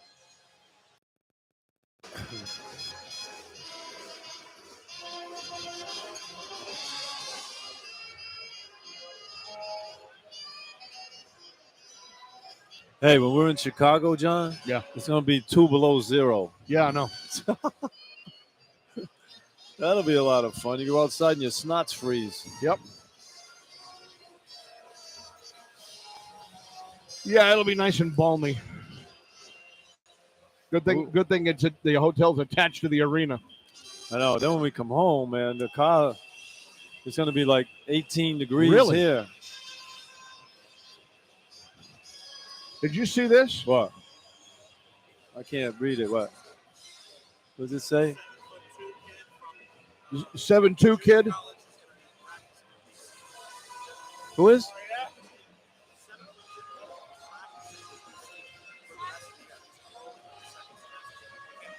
Anton Bunk. Is that the big 7'2" kid. JUCO, Arizona. Did I meet him? He's a white kid, big white kid? Yeah. Yeah, I met him in here with his mother, yeah. So he can come in and practice for the semester? Doesn't count for your eligibility though, right? Shouldn't.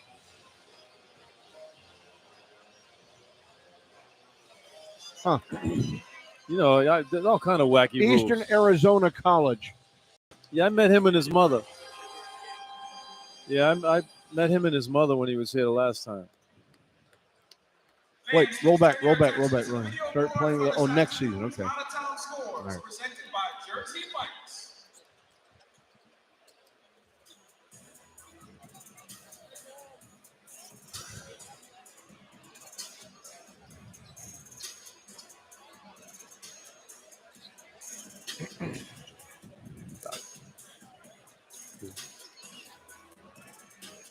Is it Bonk or Bonky? Do we even know?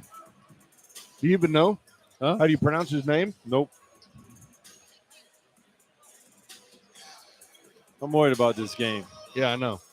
Xavier looks good to me. I mean, they're in a nice rhythm right now. And they're bigger and stronger. It just wears you down. We don't have enough beef, you know? Yeah. They're 28-19 lead. Okay.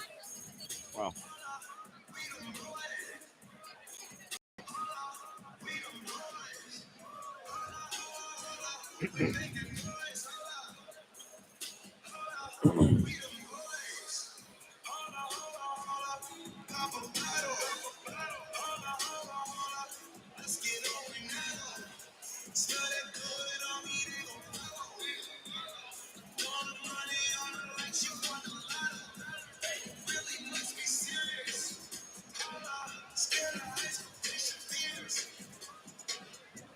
John and Joe back inside the game. A couple of minutes away before we tip off the second half. Friars trailing Xavier 41-40, as you heard Austin Rooke say a short while ago. It was a 15-1 run for Xavier before Ticket Gaines hit that three right toward the end of the buzzer.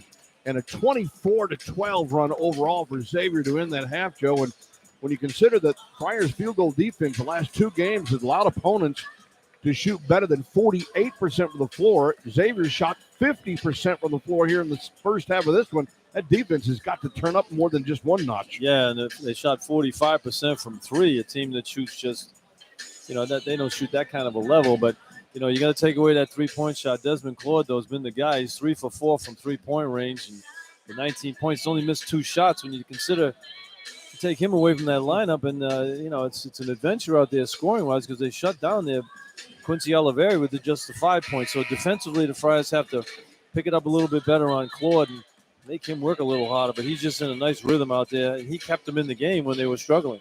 19 points for Claude in the first half, and 8 of 10 from the floor, and 3 of 4 from three. An average only 25% from three coming in. Friars were led by Pierre's 10, had 9 points from Josh Oduro, and 8 points, 3 rebounds from Devin Carter. The Friars had it going pretty good on the turnover side too, John. But they had 3 straight turnovers. They only had 6 turnovers in the first half. Now that's they good. Had 3 in their last 4 possessions. Yeah, and then Xavier scored on all 3 of those possessions. So Xavier only had 4 turnovers. So I think both teams are doing a good job taking care of the ball, except for that stretch right there that allowed Xavier to get those turnovers and get the scores. And Claude took advantage of that. Well, Xavier on the season is 7-2 when they lead at halftime. The Friars, when they trail at halftime, are just 1-3. Actually, I take that back. 1-5 overall. Xavier scored 11 points on the 6 Providence turnovers in that first half. Friars in the home whites, Xavier in the road blacks. Musketeers will open with the ball and the possession to begin the second half here. Yeah, Friars leading off to a good start here in the second half. First 5 minutes are always important. You think about what Austin was just talking about, how the teams that came with those late runs in games, 8-0 run, 15-1 run by Tennessee to win ball games. So You got to avoid those runs, and you want to get on one of those yourself. Xavier goes basket to our right on the radio here in half number 2. Amica hands off to Claude, pushes high for Usman, who circles to the right for McKnight. Now McKnight cut off by Pierre. Left corner, Oliveira gets off a high three and swishes. Well, Carter fell down underneath there and couldn't get out there in time, and Oliveira lets it fly in the corner. He only had 5 in the first half. The average is 18, so he's due to heat it up. And Xavier is up 4. They led by as much as 5 in the first half. Early, 9-4. Comes off the screen. Here's Pierre. Goes left for Carter. Fakes the 3. Back out front for Jaden. Friars basket to our left on the radios here in half number 2. On the wing, Duval goes inside for Oduro. 6 to shoot. Oduro comes over, gets in the paint, kicks the ball out to Carter. Left corner, Gaines gets off the 3. Can't get it at the buzzer. And Oliveira gets the offside rebound. See, Gaines is a guy who needs to step up, and he's only hit 1 shot in this game. He needs to stop making shots. I would agree with you. Deep 3 on the way. Bank shot, no rebound underneath. Amica scores on the follow. And Xavier scored the first 5 points of the second half. Oh. And they've got their largest lead at 6. Oduro was boxing out Usman. The other guy slipped in there. Somebody's got to box him out. Pierre into the forecourt. Has it mid-court circle. Works to the right side. McKnight tries to fight through the screen. Oduro pops out with the ball on the high post. Hands off to Carter. Carter starts right, cuts to the left, steps back. He gets off the deep 3. No good. Rebound is tipped, and there is Desmond Claude. Claude starts the break to our right. Drives to the right, cut off by Duval. High post for Usman. McKnight on the left wing. McKnight calls to the free throw line. Dumps it off to Amica inside. Stolen from behind. Picked up there by Carter. Carter, a 1-on-2, is going to hold up on the right sideline and wait for his teammates. Now cuts back left for Pierre. He slices into the lane. Back out to Carter. Fires the deep 3. It's off the front of the rim. And Usman with a rebound. So Carter's 0 for 2. An 18-4 Xavier run going back into the first half. Usman works in the post on Oduro, muscles his way in, flips it up and under, and they give him the basket. And Friars just can't stop anybody right now on the defensive end, and the offense is really sputtering out there. And that's 7 straight points for Xavier to start the second half. We told you about starts to the half. It's usually been the first half, but the second half start is nightmarish like it was at Creighton a week ago. Driving to the right side, Duval goes up with it, got it knocked away and stolen, and McKnight picks up the ball in traffic, drives down the floor to the hoop, dumps it off underneath, a whistle and a foul on Providence. This is nightmarish right now. Well, Xavier's just too strong for the Friars right now. I mean, they're getting the inside positions and they're getting to the basket. The Friars on the offensive end are just settling for perimeter shots, and that's got a lot to do with that, as Xavier's defense has been solid. Foul is called on Oduro, and it's going to put Davion McKnight at the free throw line shooting too. He's a 83% foul shooter. And he hits the first one, 83%, averaging 9.6 points per game. He's got 4 in this one. Rafael Castro has come in. Oduro and Duval go out. Floyd is also in for the Friars. And this Xavier run now is 8-0 to start the second half. 17:29 to play. Second shot for McKnight is good. 9-0 run for the Musketeers. And 20-4 going back into the first half. This is devastating. Good thing there's a lot of time. Jump pass into the forecourt. They find Carter on the left wing. Back out front now for Pierre. Pierre finds Castro up high, left for Carter. Carter has Amica guarding him in Xavier's man defense. Up high, Pierre dumps it off to Carter, who takes it down low. He feeds it to Castro, who gets bumped out of there. Just doesn't have the strength to stay inside. Pierre with a deep 3 off the back iron. No good. My goodness. Rebound for Oliveira. He's got the run down the floor, got knocked out of bounds, and it's off of him, and it will be Providence ball. I'm impressed with Xavier. I mean, they get the rebound. They're off to the races. They're flying. Friars haven't been able to get on the glass there. Pass there to Castro. He's got to go up and take that shot. 9-0 run for the Musketeers. They lead it 50-40. Friars haven't scored here in the second half. No, they haven't. Here in the middle of the floor with it, driving is Pierre. Gets all the way down, circles through in front of his bench with the dribble against McKnight. Castro sets the screen. Pierre hesitates at the foul line. Top of the key. Carter open for 3. Got that one. Well, that's a big one right there. Friars have been struggling to shoot the ball. First basket of the second half. Friars go 3.5 minutes before they can even score in the second half. And it's 50-43. Xavier by 7. Davion McKnight circles on Pierre outside the mid-floor circle. Bounce pass to the left wing for Oliveira. In the post now for Claude, who tries to post up on Carter inside. Turn on jumper, missed that one. And Floyd with a rebound. Well, he's got Carter on him now. He hasn't scored when Carter's played him. Quick pass up the floor. Here's Carter, streaks by his man. Reverse layup, can't get it. Off the front rim. Amica with a rebound. Hands off to McKnight. Flies up the floor to Oliveri, who attacks the basket, puts it up, won't get it, draws the foul. And Pierre is again complaining that wasn't him, but Floyd is called for the foul. Floyd picks up the foul. McKnight's tough when he gets that ball on. They get the ball penetrating to the basket. They have some good speed. Oliveri, too. Timeout on the floor with an even 16 minutes to play. Xavier is putting it on the Friars right now. Physical, tough, and making baskets. They lead it by 7 from Learfield. This is Providence Friar basketball. Man. I told you, man, Xavier looks better than we do. You know, we're not having any rhythm.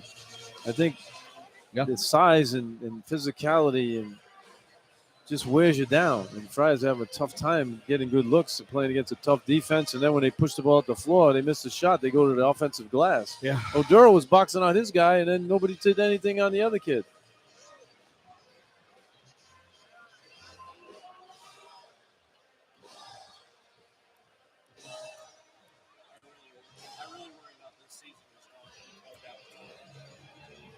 Well, if they lose this one today, it probably will.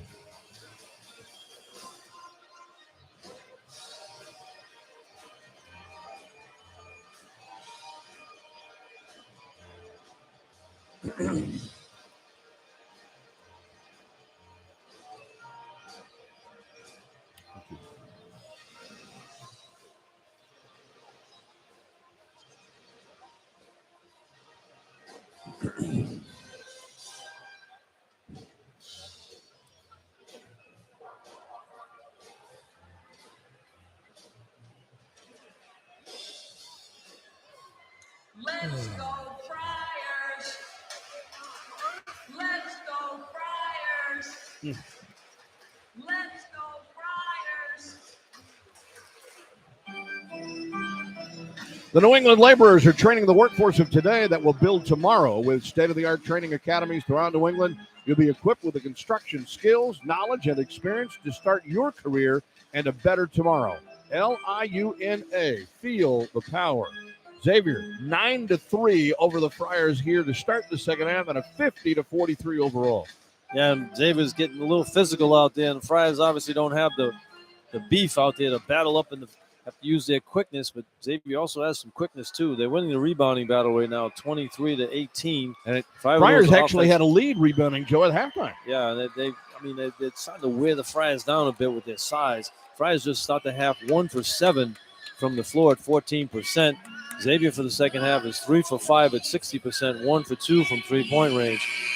But the Friars have to get out after it on the defensive end and limit this Xavier team to just one shot when they take that shot and try to get the ball down the floor quicker. Xavier, to their credit, has done a good job of getting back on defense. The Friars haven't had anything easy at the basket on a missed shot. When they do get the rebound, they're not able to fast break at all.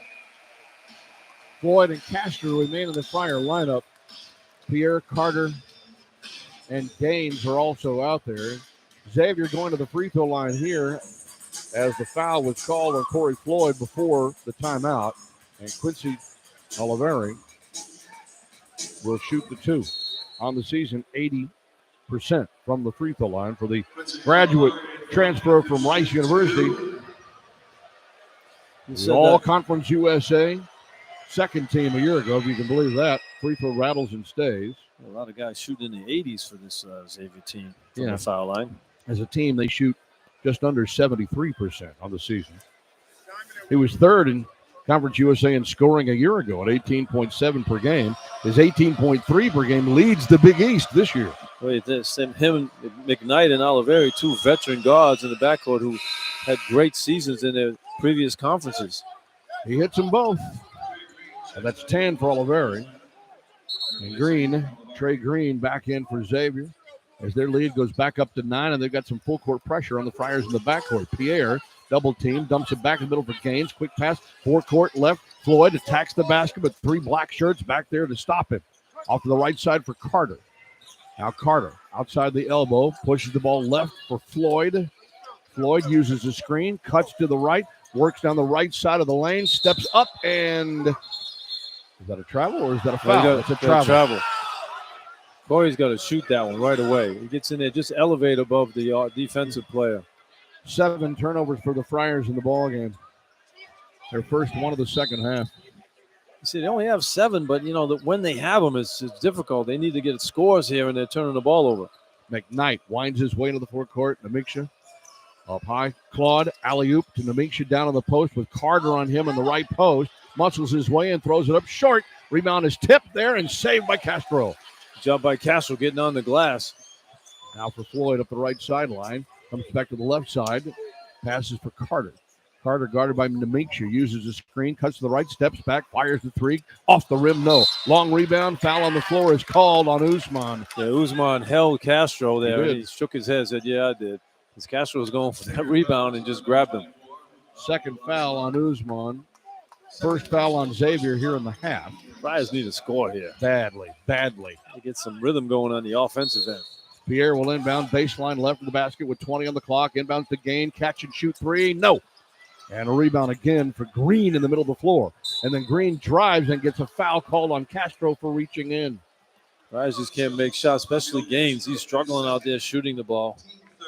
You can't afford to have him. He's just 1 for 6, and they're all 3-pointers in the ball game. How about the Friars, Joe, this half? 1 for 9. They've started the half 1 for 9. You won't beat anybody shooting like that. We got to get some stops here now. Green starts left, goes right. McKnight in front of his bench. Amica on the high post. Left-handed dribble outside the arc. Looks for the back door, not there. Steps back, fires a 3. Bang. Good grief. And he's got 8 points in the ball game. That's his first tray.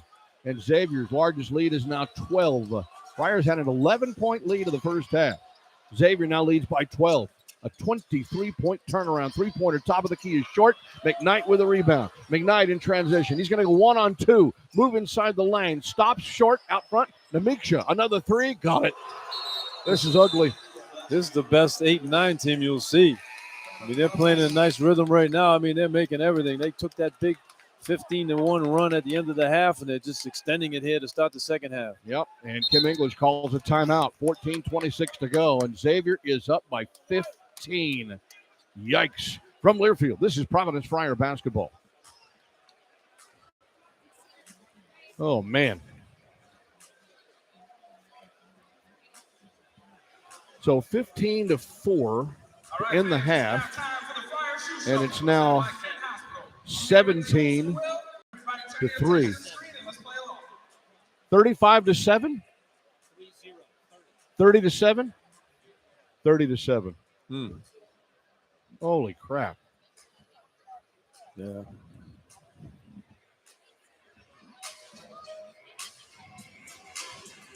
It's going to be tough to come back on this team. They play good defense, and we're not making shots. Carter can't score all of them by himself, and they're settling for 3s now because they can't get anything else. All right, what do we think? 2. Will's going with 2. So it's 15-3 to end the half, and they've scored 18 here in the second half. 17. But 32-7.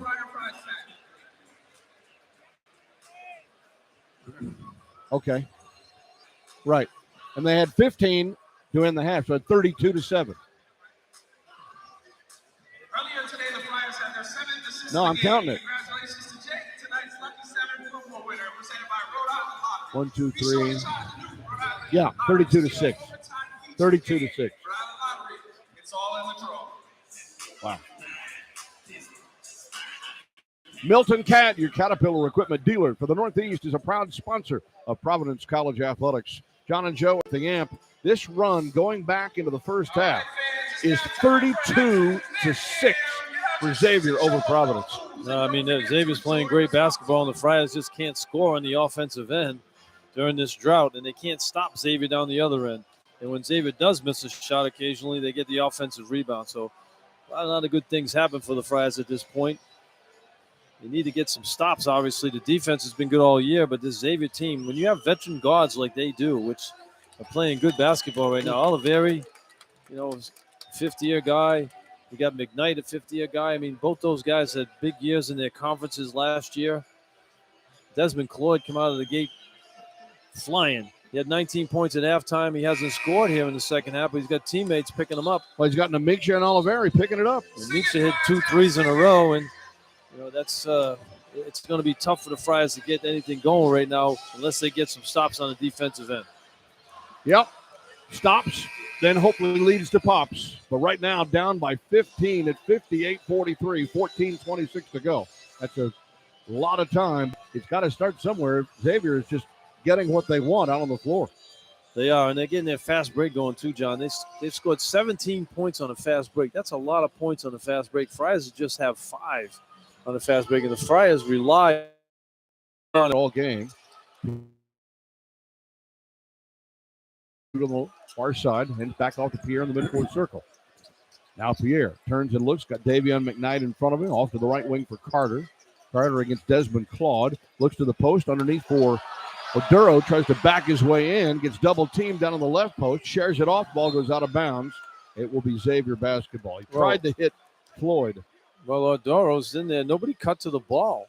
Everybody's standing around. The only guy that cut was Floyd, and he tried to get it to him, but he was overplayed. That is 8 turnovers now for the Friars. They're second the second half. And this is just absolutely, the wheels have come off the wagon here. Amica, hands off. Claude out front now for Usman. Hands off for McKnight. McKnight out between the circles, guarded there by Oduro. Right side for Claude.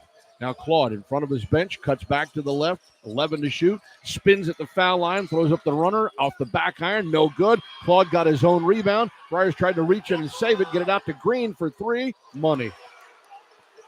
Offensive rebound. Friars just don't have the bodies inside to match up with this Xavier team. They're big and strong in there, and they get on the glass. Green has 8, and that is the 4th tray of the second half made by Xavier.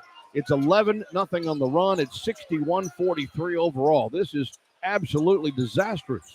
Pierre between the circles. Starts left, cuts to the right, works to the right elbow, backs it out. Now for Gaines up high, comes left for Carter. 7 to shoot. Carter penetrates, steps back, top of the key, wants to go for the 3. Right side, Floyd for 3. That's no good, and the rebound for McKnight. Good defense again by Xavier. They are just wishing the ball up there at the basket right now. McKnight hands off to Claude.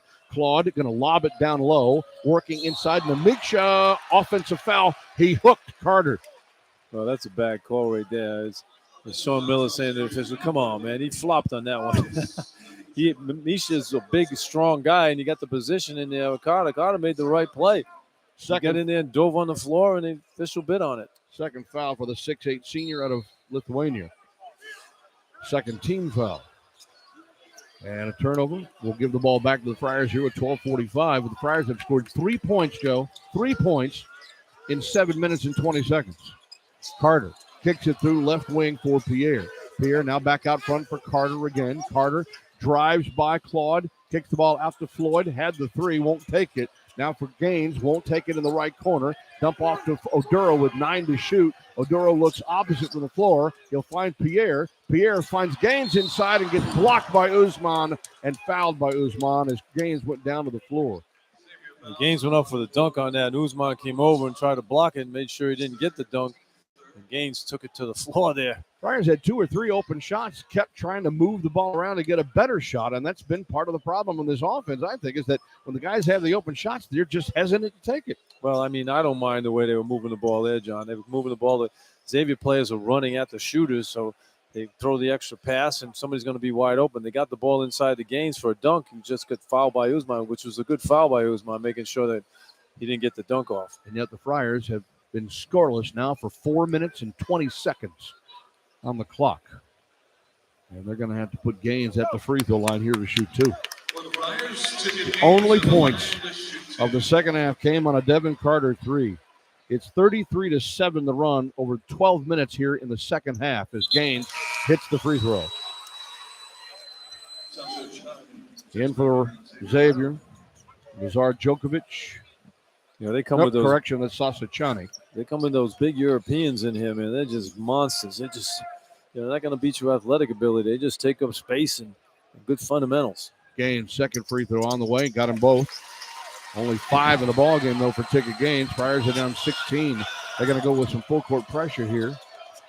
Inbounds to Claude, and Claude approaches the mid-floor line, shares it there with McKnight as he crosses over. Left wing now for Green, the freshman. Back up front for McKnight, the grad student. Now to Desmond Claude. Claude's a sophomore from New Haven, Connecticut. Not too far away. A handoff to Green out front. Down to 11 to shoot. Uses a high screen. Gets off a decent three and buries it. The kid isn't missed. I mean, Trey Green, it's his third three of the game. And has 11 points and makes it 64-45. He shoots 30% from three. He's taken 56 of them, though. Before he came in here and made 17 of them. Xavier's shooting from three is only 33% of the year, but they're burying it today. Pierre drives right side, gets cut off by McKnight, steps through, and a reach-in foul is called on Green for Xavier. That'll be his second. That'll be the fourth on the team. We have an official's timeout, 11:33 to go. And a long way for the Friars to travel down 64-45. From Learfield, this is Providence Friar basketball. Holy crap. Man, do the wheels come flying off here. Yeah, you know, it's tough to compete for 40 minutes when you don't have bodies. You need some big bodies. And Galway Duel's confidence is shot now. He hasn't even played him in the second half. Started him, took him out. Yeah. You just don't have enough big guys to go to battle in there. You know? Nope.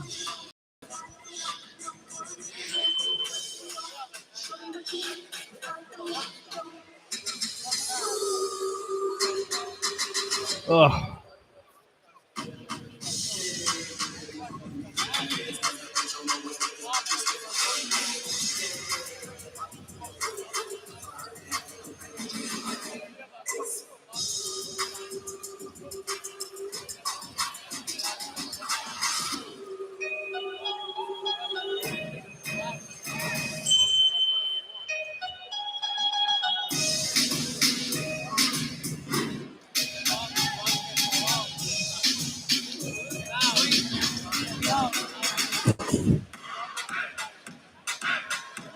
One more time for the PC dance team.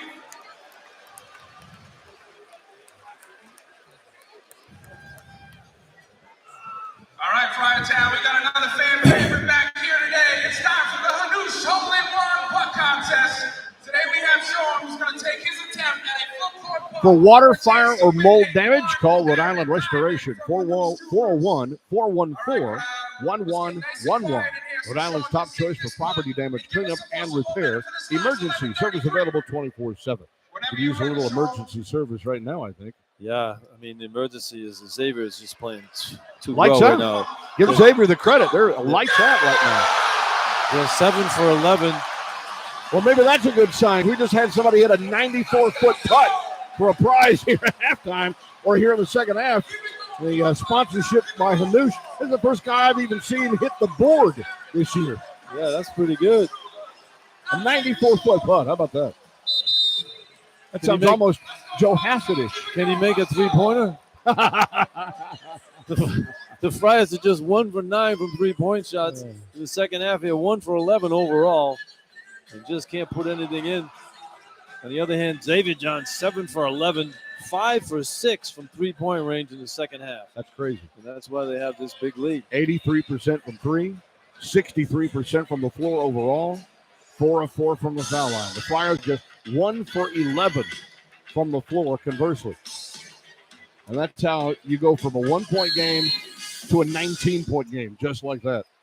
Inbounds lob comes to Oduro. He spins on Chani. Goes between his legs, dumps it off right wing for Carter. He gets dribble penetration in the lane. Carter tries to turn around against Claude. Goes up and under with the left hand and scores. Good move by Devin Carter right there. Carter You got to get like 3 or 4 stops in a row and score. That's just the second field goal of the second half here. 8.5 minutes gone, and both of them have been by Devin Carter. Chani has it on the top of the key. He's going to drive inside the free throw line, stops, bounces left. Amica now has it. He tries to reverse in the rain, goes up, kicks it back out for Oliveri. Penetrates, kicks it out. Deep three by Green. Short. And a rebound is tipped up, and we're going to go over the back on Xavier. No, it's going to be a foul. Yeah, you're right. As Misha They're just throwing people out. So it's on the Amica for the foul.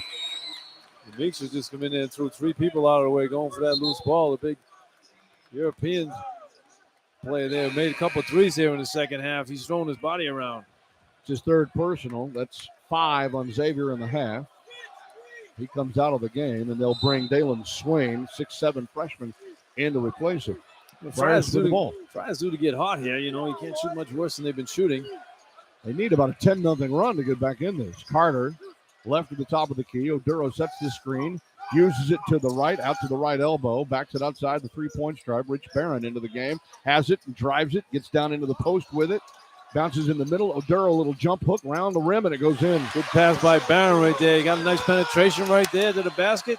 Finds a big fella. 11 for Oduro, but here's Oliveri who drives, puts it up. Offensive foul is called on Quincy Oliveri on his drive to the basket. Sean Miller doesn't like that one, but Oliveri, he's tough. He pushes the ball down the floor quickly, gets down on that wing. Friars set up, took the offensive foul all year long. It seems the officials have been calling blocks on those plays. And that one there, he calls an offensive foul. And that's 3 fouls on Oliveri. 10th turnover of the game for Xavier. And the Friars down 15 with the ball. Double team Carter at the mid-floor line to Gaines. Back to Carter on the sideline, who hands it off for Pierre. Now Pierre brings it into the center circle. He'll drive to the right, get penetration down the lane, stops, kicks the ball back out front for Carter. 10 to shoot. Carter uses a Gaines screen, cuts between 2 defenders. A foul is called, and it is on Oliveri. He just picked up number 4 with 10:01 to go on the clock. Well, that's a big foul right there to get him out of the game. But Green is going to come in for him. And that's the 7th team foul, Joe. So the Friars go to the 1-1 with 10:01 to go. Got to hit free throws here. Yeah, these are very important now to get back in this game. Getting Oliveri out there is a nice thing, but Trey Green is 3 for 4 from 3, so right. he's picked up the slack pretty nicely. Yeah, they brought McKnight back into the game. Oliveri goes out with that 4th foul. So here's a 1-1 for Carter, who's 1 for 2 from the line of the ball game. And Devin sets, fires the first one, gets it. That gives him 14 for the game to lead the Friars in scoring so far here this afternoon. Makes it 64-50. You get this, down to when you get to the under 8 timeout, if you're down to single digits, you got an opportunity here. There's plenty of time. I mean, Xavier's playing great basketball, and the Friars have struggled offensively. Xavier's due to cool off a little bit, and the Friars are due to get hot. You just have to get some stops on the defensive end. Second shot for Devin is up, rattled, comes out. And then Oduro's called for an over-the-back foul. That's just a bad foul by Oduro. Awful. And that's 2 fouls on Oduro. That's 4 on the Friars. Yeah, that's a double whammy there. Carter's going to make the free throw there, then that would have never happened. He missed the free throw, and you got Oduro picking up a silly foul. You're down 14 with an even 10 minutes to play. Full court pressure by the Friars. McKnight can't move in the backcourt, has to call timeout from the baseline. He had nobody to throw it to. So a 30-second timeout for Xavier. With 10 minutes even still on the clock, and Xavier leading at 64-50. Well, defensively, you got to try to get some turnovers on Xavier. Xavier only has 7 turnovers in the ball game. The Friars have 8, but it's a situation now where you got to get some turnovers, you got to get some quick shots from Xavier, and you got to get down the floor. The Friars have been working very hard in the half-court offense, and that's why they haven't been able to get a lot of scores in this game. Yeah. But down 14, 10 minutes to go. There's plenty of time, a couple of three-pointers, and you're right back in it. But you got to play defense. Friars have played good defense all year. This is where they need to pick up the D. You got Oliveri out there leading scorer. He's out of the ball game. So you got to know where Claude is, and you got to find Green out there who's made 3 three-pointers in the game. Xavier will inbound the ball. Friars will stay in full court pressure in the backcourt to our left. Desmond Claude on the baseline. Got to keep his feet planted. Inbounds to McKnight. McKnight will bring it up against Ticket Gaines for the Friars. And into the forecourt. Goes left for Green. Trey Green. Top of the key for Sasha Chani, who's in the game in the middle. Out front for Swain. Now to the left wing for Claude. Tries to shake off Carter. Rolls off of the screen to the right side. Leaves it off for McKnight. Jump pass back to Desmond Claude. drives it to the right wing, back out front, top of the key, Green. Claude gets off the three from the left side, missed it. Long rebound, Rich Barron. Good D that time by the Friars. Claude finally missed a three-pointer. Shoots 25%. Now you got to cash in. Here's Carter weaving, feeling his way into the lane. Backs it out, thought about the three, feeds Odero down low, spins off the rim, and goes in, and he gets fouled. Good positioning there by Odero to get that pass from Carter. Carter, nice patience. He was going to fake the three. Throws the bounce pass inside to Odero and finds it. Swain is called for the foul. A 7-0 Friar run now, and some life to the offense as Odero will try to complete the three the hard way. Well, Xavier comes in with two starters on the front line back into the lineup. Amica is back in there, and Usman is back in there. I don't want Odero to get off. He's got 13 here in the ball game. On the season, an 81% free throw shooter. This is his first shot of the foul line this afternoon. Friars as a team are 6 for 9 from the line today. Shot is up, shot bounces and stays. And it's 64-53. Green has it in the backcourt for the Musketeers. Now for McKnight. Fans here at the amp getting on their feet.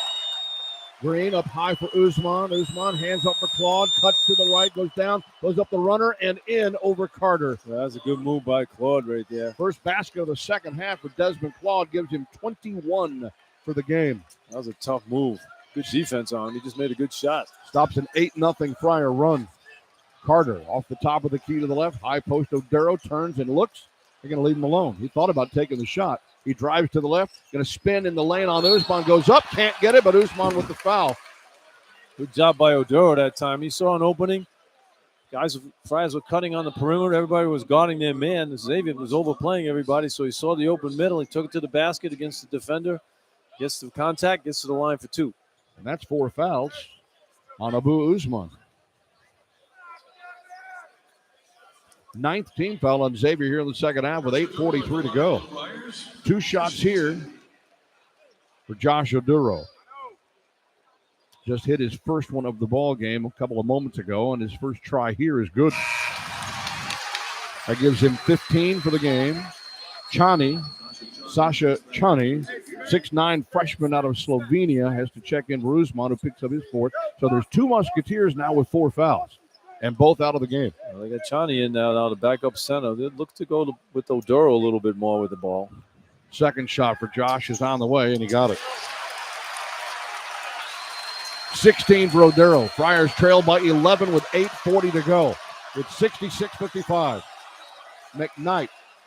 High post for Chani. Hands off to Green. Cuts to the left. Fade away. 3-pointer brings rain. My goodness. Man, he is. Where has this kid come from? He is 4 for 5 from 3. Got 14 points. As you said, he's hit 4 of 5 from 3. A freshman from Charlotte, North Carolina, who played at prolific prep in California a year ago. Right side, Carter goes up for a deep 3. Thought he drew the foul, but the officials won't blow the whistle, and it goes out of bounds. How about Green, though? He's been the difference in this ball game. Absolutely. I mean, he's made some big shots. Without him hitting those shots, this is a 2 or 3 point game. McKnight now has it for Xavier. Musketeers back up by 14. Unconscious. Johnny at the top of the key with it. Turns, trying to find Green, and Pierre's trying to deny him the ball. Now Claude has it, will drive on Carter around the left, gets down to the baseline, goes up and under, got it blocked, but he gets the ball back, Claude does, bounces to Green in front of his bench. 7 to shoot. Green circles to the left. Barron's now got him. Green cuts to the right, spins, gets inside of the left, fadeaway jumper up, got it at the buzzer. How about him? This kid is unstoppable. He's just a freshman. He is like tearing it up out there. 11 and a half, 16 for the game. He's got a career high against the Friars here this afternoon. Pierre out to Odero to the right side for Barron. Barron has the dribble against Green, and Green almost stole it from him. Barron saves it, bounces over to Odero on the right side. He's going to move on Chani, lost the ball. It goes out of bounds. A foul is called on Sasha Chani. And that is 10 team fouls on Xavier.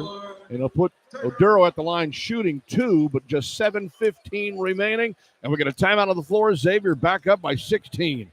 From Learfield, this is Providence Friar basketball. Trey Green, he only averages 14 minutes a game. I know.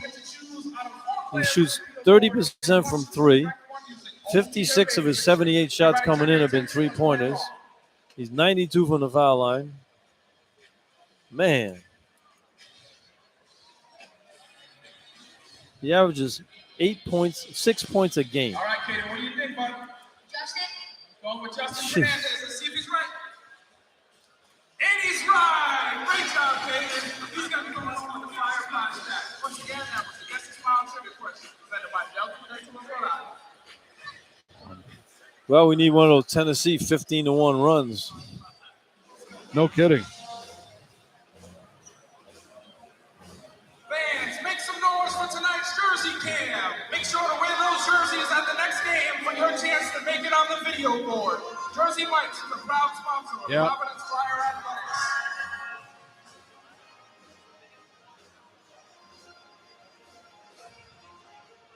Thank you.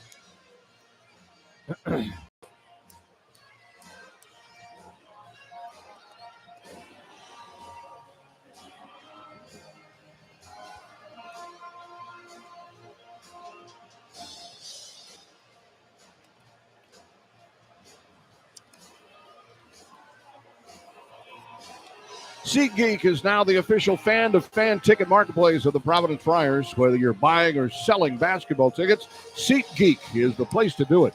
SeatGeek. So Friar fans can fan. Well, Friars in the second half, John, just 4 for 15 from the floor at 26%, 1 for 9 from three-point range at 11%. The good thing is, though, they're making free throws at 85%, 6 for 7. Xavier, on the other hand, 10 for 17 in the second half at 59%, 6 for 9 from three-point range, 66%, and perfect from the foul line at 4 for 4. Yeah, that's some fancy shooting. 58.8 from the floor in the half to 26.7 for the Friars. Well, you know, Jaden Pierre in the first half had 10 points, shot 3 for 4 from the floor. Hasn't scored in the second half. He hasn't even looked for his shot as much as he should. He's got to become more offensive minded. David Carter and Doduro can't score all the points, and unfortunately, Ticket Gaines has struggled to shoot too. He's 1 for 6, all 3-pointers, and he only has 5 points in the game with 2 free throws. So there's only 2 guys for the Friars who are really scoring here at all in the second half. But you got 7:15 to go, down 71-55. Oduro's going to line for 2 here, or is it a 1-and-1? That's 2. The 2 shots. Yeah, it's 10 fouls, so they're in the double bonus here, 7:15 to go. He needs to make this, and the Friars have to, again, get a bunch of stops and have to score themselves. You don't want to put this Xavier team on the foul line late either. They're all shooting the 80% range, the guys on the floor. Josh has 5 here in the second half, or 2, 4, 7 in the second half, and the first shot spins out. That's his first miss after hitting 3 in a row to start. Friars are now 9 for 13 from the foul line here in the ballgame. Second shot for Oduro is on the way. Short. That's no way to get back into a game, is it? Just doesn't seem to be the sense of urgency at the free throw line with his team. McKnight, left to the top of the key. Turns, bounce pass, back door. Who is it? Green. Scores. Green's having a coming out party. He's averaging 6 points a game. He's going bananas in this game. He's got 18 points, adding to his career high performance against the Friars here today. Carter comes off a screen, double team, right wing for Floyd, into the right corner for Pierre. Pierre now stops, feeds the post to Oduro. He spins to the inside, and Sasha Chani fouls him with a body. Well, that's a matchup the Friars can take advantage of. Shawnee can't guard him. He's a young freshman playing against a 50th senior in Oduro, but Oduro is going to get himself to the line, but you got to make the free throws. No kidding. He just missed 2, and he's going to get 2 more here. That's the second foul on Chani. Josh Oduro at the line to shoot 2. And the Friars with the team limit for the remainder of the half, but just 6:41 to go now, and you're trailing by 18 points. And Josh's free throw here is good. It feels like a wake in here. You know, he just can't get any run going. That's something you're not used to with this Friar club. I mean, they play hard all the time, and Xavier's making sure they don't get a run. They're playing good defense. All right, so he's got one more try coming here. And Oduro's free throw is on the way. Nope, too strong. And it is Desmond Claude who pulls it away from two Friars to get the rebound. So you make 1 of 4 from the free throw line, and you're down by double digits. Here's McKnight, crosses over right side for Claude, who drives down into the post, leans in. That's a travel. And Lamar Simpson says, no, it's not. Who do they call that on? Devin Carter. Carter. That's Evans' first foul of the game, and that's 5 on the Friars in the half. They'll inbound for the baseline, right of the basket for McKnight. Lob it out to Chani. Now Chani hands back off, driving to the left. McKnight curls all the way through the left side, gets up and underneath. Left it up a little bit short. Rebound goes up, loose on the floor. Squirts free. It's picked up by Amica. Now to the right side for Claude. Claude in front of his bench. Again, Xavier getting all the loose balls, getting all the rebounds right now. He just couldn't go any worse. There's Green, who gets open for 3, and he missed one. And Corey Floyd grabs the rebound. Here comes Floyd into the forecourt, stops short of the three-point stripe on the right wing. Now for Garway Duval, who's back into it. Now Garway stops, comes back to center for Carter. Carter, middle of the floor, gives the ball back for Oduro, gives it back to Carter, who curls through, reverses, and scores. Good execution right there. 8-16 now for Carter, but the Friars still down by 15 with 5:37 to go. Chani, high post. Dribbles right, comes back to the left, hands off for Amica, a handoff for Green, who comes around the screen, picked up there by Gaines. He feeds the post inside, fade away for Chani, off the rim, no good. Rebound tapped out to Oduro. Now here comes Carter. Tim English trying to urge his team into the forecourt quickly. Comes off a high screen around Claude, gets to the foul line, backs it out for Duval. Garway now feeds Oduro in the post. There's the double team. They spin to the inside, and Xavier commits the foul. That's what you want if you're Providence. I know Oduro was 1 for 4 from the foul line, but you want the clock stop where you can get a little bit closer in this game. McKnight called for the foul. Obviously, team limit. 2 shots again for Josh Oduro here with 5:11 on the clock. Josh has already taken 7 free throws, all of them here in the second half. Josh Oduro at the line for the Friars to shoot 2. And he's hit 4 of 7. He's got 2 more here. Came into the game leading the Friars at 81% for the foul line on the season. Been that kind of a day here. That one bounces and goes off. Usman with 4 fouls. Back in for Xavier. Their foul trouble between him and Quincy Olivari has not hurt the Musketeers because of the performance primarily from Trey Green, the freshman off of the bench. This would be a 10-point game if Josh could just make free throws. He's 1 for his last 5, but he makes the second one. 73-59, still down 14. Time is running out, coming up on 5 minutes to play. McKnight comes off a high screen. He's guarded by Duval. Amica has it poked into the backcourt. Green goes to the floor. Gaines goes to the floor with it, can't get it. McKnight reverses into the forecourt, goes right to the rim to Claude for 3 in the left corner, an air ball. Rebound for Amica. Amica now back out to Green. He shakes off, crosses over, drives to the right, goes hard to the hoop, put it up short, and there's Carter with the rebound. Carter now in traffic, drives around Amica, throws up the bank shot from the left and falls into the cheerleaders. Amica is called for the foul. Amica said, what'd I do? Carter ran into me. A good job by Carter creating the contact right there. Gets himself to the line. And that's the 4th foul on Gitas Nemishka. So there are 3 Musketeers with 4 fouls, and yet the Friars are the team trailing by 14. And we got a timeout on the floor here with 4:38 remaining. And it's 73-59 the score. Is it a full timeout? Yes, it is. We'll take it as well from Learfield. This is Providence Friar basketball.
Wow.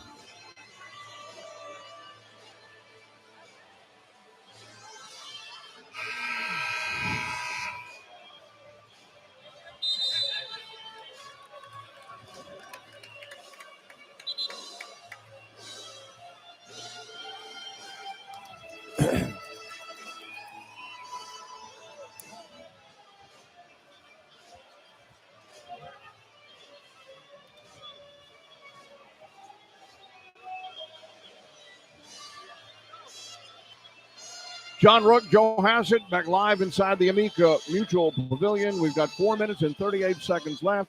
Xavier has what would appear to be a relatively commanding 73-59 lead, as the Musketeer offense has just been way too much for the Friar defense, somewhat shorthanded again today to handle, as Devin Carter's at the line for 2 and hits the first one. Well, this Xavier backcourt, too, with McKnight and Oliveri's back in the ball game now with the 4 fouls. And then Green, who stepped up big time when Oliveri went into foul trouble. And Green's had 18 points, his career high as a freshman. Second shot for Carter is good. He gets them both. He's got 10 and a half, 18 for the game. And it's a 12-point game with 4:38 on the clock. Full court pressure by the Friars in the backcourt.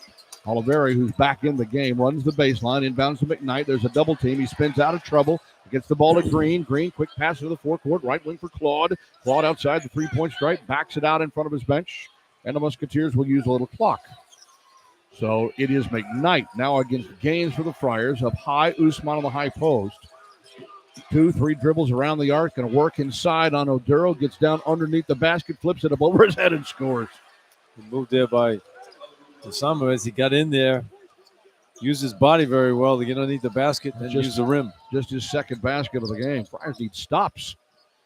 Here's Oduro. Top of the key, goes high-low, down low for Floyd. Floyd got bumped. Dual comes up within the left wing. Left corner for Gaines. Gaines backs it out. Oduro up high. 10 to shoot on the possession. Carter comes off the screen. Gets dribble penetration. Fadeaway jumper up. Around the rim, it won't go. Rebound tipped twice by Oduro. Can't get it. And finally, Dual tries to put it home, and there's a foul called. And it's called on one, Desmond Claude. Well, that's the best activity on the offensive glass the Friars have had in this ball game. Get to the foul line. All right, we got a timeout on the floor. 3:41 to play. It's still a 14-point game from Learfield. This is Providence Friar basketball. Big East champions. Give it up for Friar Town.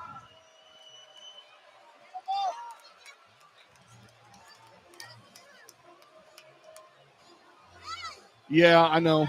I didn't think we'd get another timeout, but we got it. So, yeah, it shouldn't matter. Yeah, no worries.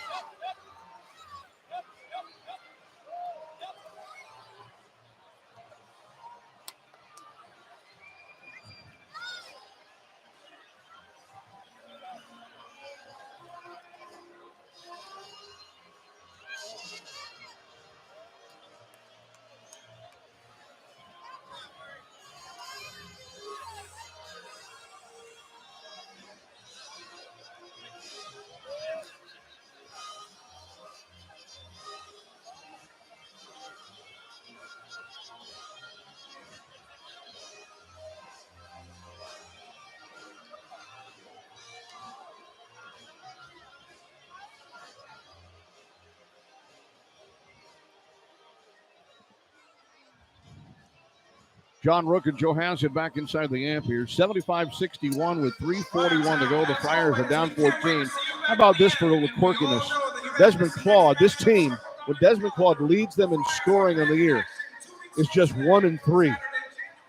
And he is the leading scorer, even though it's been the Trey Green show here in the second half for Xavier. And then for the Musketeers as well, Joe, they're just 1-3 on the road this year. 1-3 in conference play. They have not won a true road game this season until perhaps today. Against a team that's had great success at home. But hey, Xavier played very good basketball up to this point. I mean, they're shooting the ball extremely well. They're 29 for 58 for 50% for the game, 11 for 22 from three-point range. And that's the killer right there. They shoot 33 on the year. Friars limit teams to 31% from three on the season. And Xavier has hit 50% today. Yep, and in the second half, they're lights out, 12 for 24, 50%, 6 for 11 from three-point. Now, put that in context with the Friars. Friars just 5 for 19 in the second half at 26%, 1 for 9 from 3, 10 for 15 from the foul line. I mean, it's just not going to get it done. Friars shooting 42% on the game, 20 for 48, 30% from the three-point line overall, 8 for 26. But the Friars had a really good start to the ball game.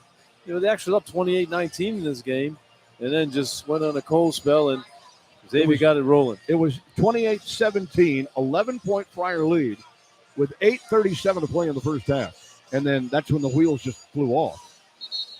And Xavier had a lot to do with those wheels, too. I mean, they play good, solid defense, Xavier does.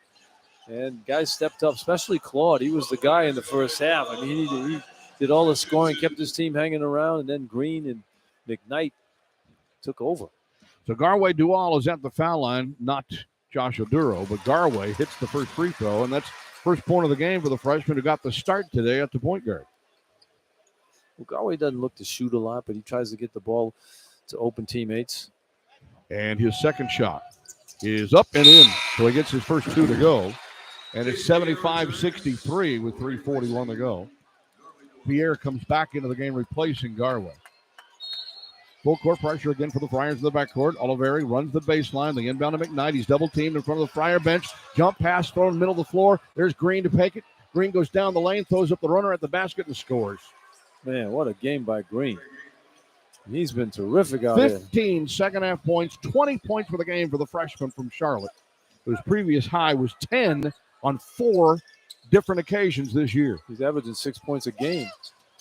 Oduro works his way into the lane, turns around with a reverse and scores a fadeaway jumper. Josh Oduro gets the deuce to go. He's got 20 now for the game to lead the Friars, but still down a dozen as we come up on 3 minutes to play. Desmond Claude in the backcourt, double team to Oliveri. Jump pass is tipped and goes out of bounds, but touched last by Floyd right at the mid-floor line on the far side, and Xavier will keep the possession. So Oliveri will inbound it here, 2:59 on the clock. You know, you look at the backcourt for Xavier, they have 2 50th seniors, and then you have Green, who's a freshman, and he's been the difference. He has been, without a doubt. All this age in their backcourt. Driving as McKnight goes all the way through, missed the shot, and there's a late foul called by Lamar Simpson. And they'll call the foul on Pierre. Third on Jaden. McKnight's a strong guy. He's left-handed. He got a little step on Jaden going to the basket, and Jaden tried to get there and recover, but picks up the foul. 6th team foul, but it'll be a 2-shot shooting foul for David McKnight. He's at 3 of 4 from the line. Has just 5 points in this one. Xavier from the foul line, 6 for 8 as a team. Friars are 15 of 22, but that hasn't made a bit of a difference as McKnight misses the first one. It's time to ice the shooter. Well, let's see if the crowd can ice the shooter and everybody can go away with a Dunkin' Donuts gift card. Second shot from McKnight. Nope, he hit it. Shoots Course, 80%. right? 80%. I don't think he's gonna miss 80%. 2 in a I row. don't think he's going to miss.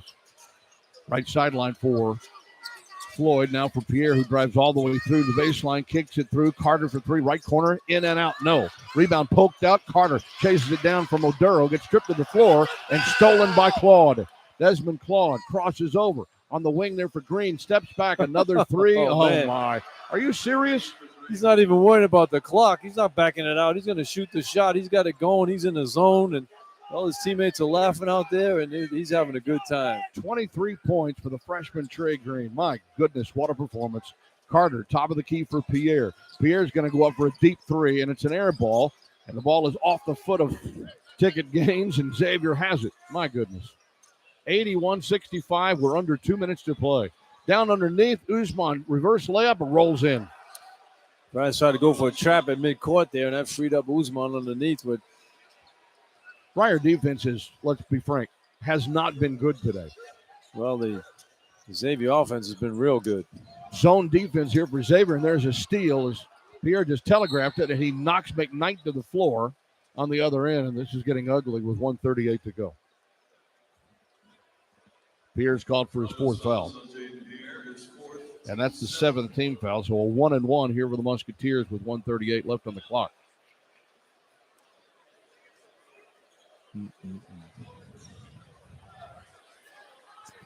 Yeah, I'm not sure what else you can say. Yeah, you can't say anything. I mean, Xavier played a really good basketball game. The Friars struggled offensively, but they struggled because Xavier's defense was very good. And they struggled rebounding the ball in the second half, where the size just wore down the Friars. I mean, they just wore them down. Yeah, that's part of the problem here. Is Duval comes in, Castro comes in, Barron comes in. I think Kim English is going to put some guys in the game now for this last 138 and wave the white flag. Well, you know, it's a 40-minute game, and you have to play with high intensity for 40 minutes to get on the glass. But Xavier has a deep bench with big guys in the paint, and they just wear down the Friars. And the guards are good. I mean, I keep mentioning how, you know, McKnight and Oliveri, the 50-year seniors, they did a good job. Carter did a good job on Oliveri. He wasn't effective, but Claude was terrific out there. He was 6 for 8 in the first half. And McKnight hits 2 free throws. It's a 19-point game. It matches their largest lead of the ball game. And we got a minute 32 to go. Pierre on the right wing comes off a Castro screen. Middle of the floor, comes left for Floyd, comes back to Jaden. Jaden double teamed by that 2-3 zone out front. Duval jump past to Barron, right corner 3 for Rich. No. And the rebound taken by Green in the middle, who's done everything but sell peanuts in the stands today. Yeah, he's been awesome. Oliveri has it in front of his coach. He's going to pull it out and run some clock here for the Musketeers, who have been tremendous. This does not look like a team that's 7-8 on the season and 1-3 in the Big East. Certainly haven't played like it today. And Corey Floyd just turned an ankle and left Oliveri there to shoot an open 3, and he's down on the floor. That floor is wet over there. Yeah, that's what they've been wiping up the entire game. You could pull a groin doing that. And I don't know if that's it could be condensation because the weather's a little warmer outside. And it hasn't been quite as cold in here as it usually is. He just fell down before that, and then he went back there and tried to stop on the dime and slipped again. That's right in front of the Xavier bench inside the three-point stripe, and so they're wiping down the floor here with 57 seconds left. Dalen Swain back in, replacing Desmond Claude, who's only scored 2 points in the second half, but he'll finish with 21 for the game. He had an unbelievable first half, just like Trey Green's had an unbelievable second half. Into the forecourt against the 2-3 zone. Up high with it is Duval. Duval comes off the screen, jump pass right wing for Pierre. Pierre comes cross court, finds Floyd, step back three-pointers up. It's well short. Usman with a rebound. 85-65. 20-point game is the largest now. Lead of the ball game for Xavier. You know, you think about Friars have just 5 losses in here in the last 3 years. 2 to Seton Hall and 2 to Xavier. 2 to Xavier. That's right. And Oliveri's just working the clock in the mid-floor circle against Duval, down to 7, down to 6. Now he begins to move to his bench on the right side with 4, with 3, crosses over, goes up with the runner, left side, left it short, rebound out of bounds, off of Swain. Or did they say that was off of Providence? Yep, off of Providence. Yeah, they call it off of the Friars. Xavier just inbound the ball now and just run the clock out. 11.6 on the clock. And the inbounds from McKnight into the corner for Usman. He's going to dribble it out on the perimeter, and that's going to do it. And Xavier's going to come up here and shock the Friars. 85-65, the final score. This one is going to sting for a little while. Yeah, it's a tough loss. The Friars just ran against a team that played extremely well, and the Friars just struggled because of that team's great defense and physicality out there. I thought the physicality of Xavier wore the Friars down. Yeah, it did. Just shows you the importance of having big guys. And the Friars, of course, down one of the big ones with Bryce Hopkins out for the season with a knee injury from 10 days ago. And the irony of it is that Usman, who plays for Xavier, he was going to come to Providence, but he didn't want to play behind Oduro. The Friars lost a couple of good big guys as backups, and Oduro was the reason why. It wasn't his fault, but I mean that's why they didn't get enough big guys. The guys didn't want to come play. They get the start at Xavier, and McKnight, who went to Kansas State, he's starting for the Kansas State, and that's why they weren't able to get either one of those guys. Our Santander postgame wrap-up is coming up next from Learfield. This is Providence Friar basketball. 21 points this afternoon for Desmond Cloud, and the Musketeers led the scoring column today. 2, 4, 6, 7, 8, 9, 11. Oduro had 20. You got anything from him? All right, save that for the last one. You can play whatever you have for these first couple of breaks. We thank you for attending today's game. Don't miss the next one here at the Amp. The Friars back in action. Their next home game coming up Saturday, January 27th against Georgetown. 12:30 tip-off here at the Amp. Visit Friars.com. The next home game is Georgetown. Drive home safely and Hey, Georgetown might come in here and beat them the way they played today. I know. Well, they're going to be physical. You know that. Yep.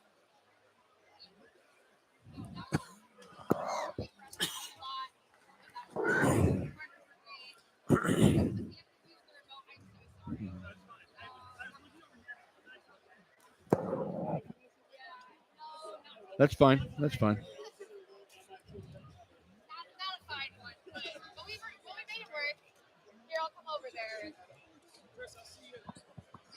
Well, that kid had 23 points. Yeah, he was great. Wow. He was unconscious too. He as soon as he got the ball, he's going to shoot it. He says, "I'm not going to back off that." Wow. I mean, you think they back it out and run the clock? Hell no. He said, he shot 2 times against the pressure defense.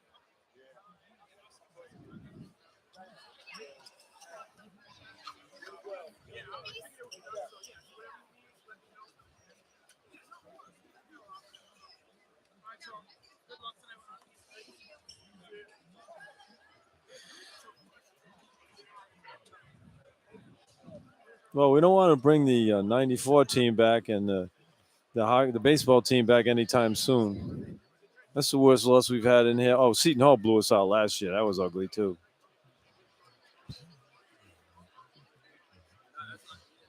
Tough stuff. Hey, what's up, buddy?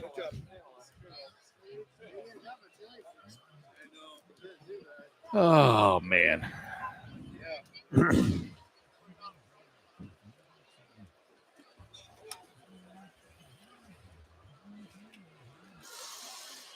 Okay. We still on YouTube? Yeah.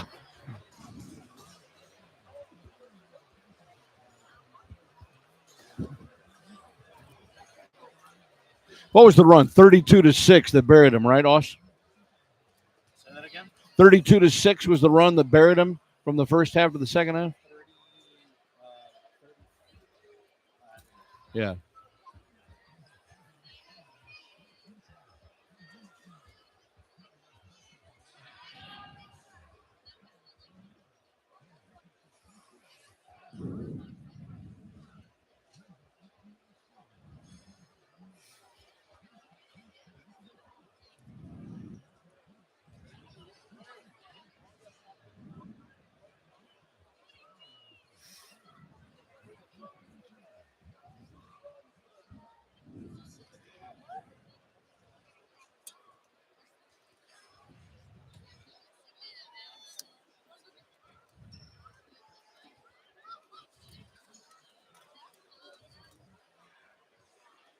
Yeah, Josh Oduro trying to keep the Friars going alive a bit here in the second half, but really the story of this game was just too much Xavier. They played nearly a perfect basketball game because they had enough coming from their guards, just enough on the inside. It is a physical, it is still a talented team, even though they're missing 2 of their regular big men inside. And, you think that Sean Miller was going to have a bad basketball team at Xavier, did you? And the Musketeers end up whipping the Friars today, 85-65, the final score inside the Amp, and that's a huge disappointment, I know, for the Friars.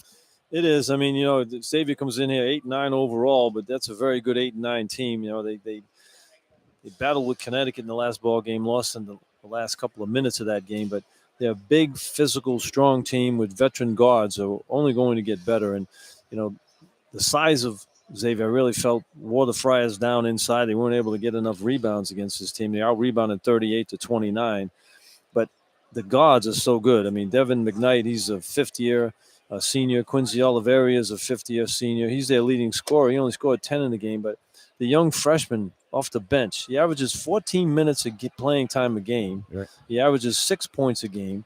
He played 23 minutes in this ball game, and he scored 23 points. He was 9 for 14 and 5 for 8 from 3. You don't expect that from that guy, but he was a beast out there in the second half. And Desmond Cloyd in the first half, he kept his team in it, and nobody was scoring for for Xavier, but he was getting all the scores and keeping them hanging around when the Friars had that 11-point lead. And then at the end, I think they just wore the Friars down. It was 28-17. Friars with an 11-point lead, as you said, Joe, with 8 minutes and change left in the first half. It was 36-28, still an 8-point lead for the Friars with 4:14 to go in the half. And then in that last 4 minutes and 14 seconds, Xavier outscored the Friars 13-4, but that was just the tip of the iceberg. Yeah, defensively, they were working out there, but you got to give Xavier credit. They made shots. I mean, they shot the ball at a 50% clip for the game. They were 50% from three. I mean, 12 for 24. That's just great shooting. Even if you're wide open from three, you still have to make a 20-footer. And they made 12 of those out of 24 shots. That's just terrific shooting. And, the Friars didn't get enough offense from guys they need to get it from. Ticket Gaines took 6 shots. He made one of them. They were all threes. I mean, he's got to play the power forward position, and I think that's hurting his offense a little bit. And he's a streaky shooter. Some games he's knocking them all down, and other games he's not making shots. Jaden Pierre had 10 points at halftime, shooting the ball very well, looking for a shot, being more like a 2 guy. Didn't score in the second half.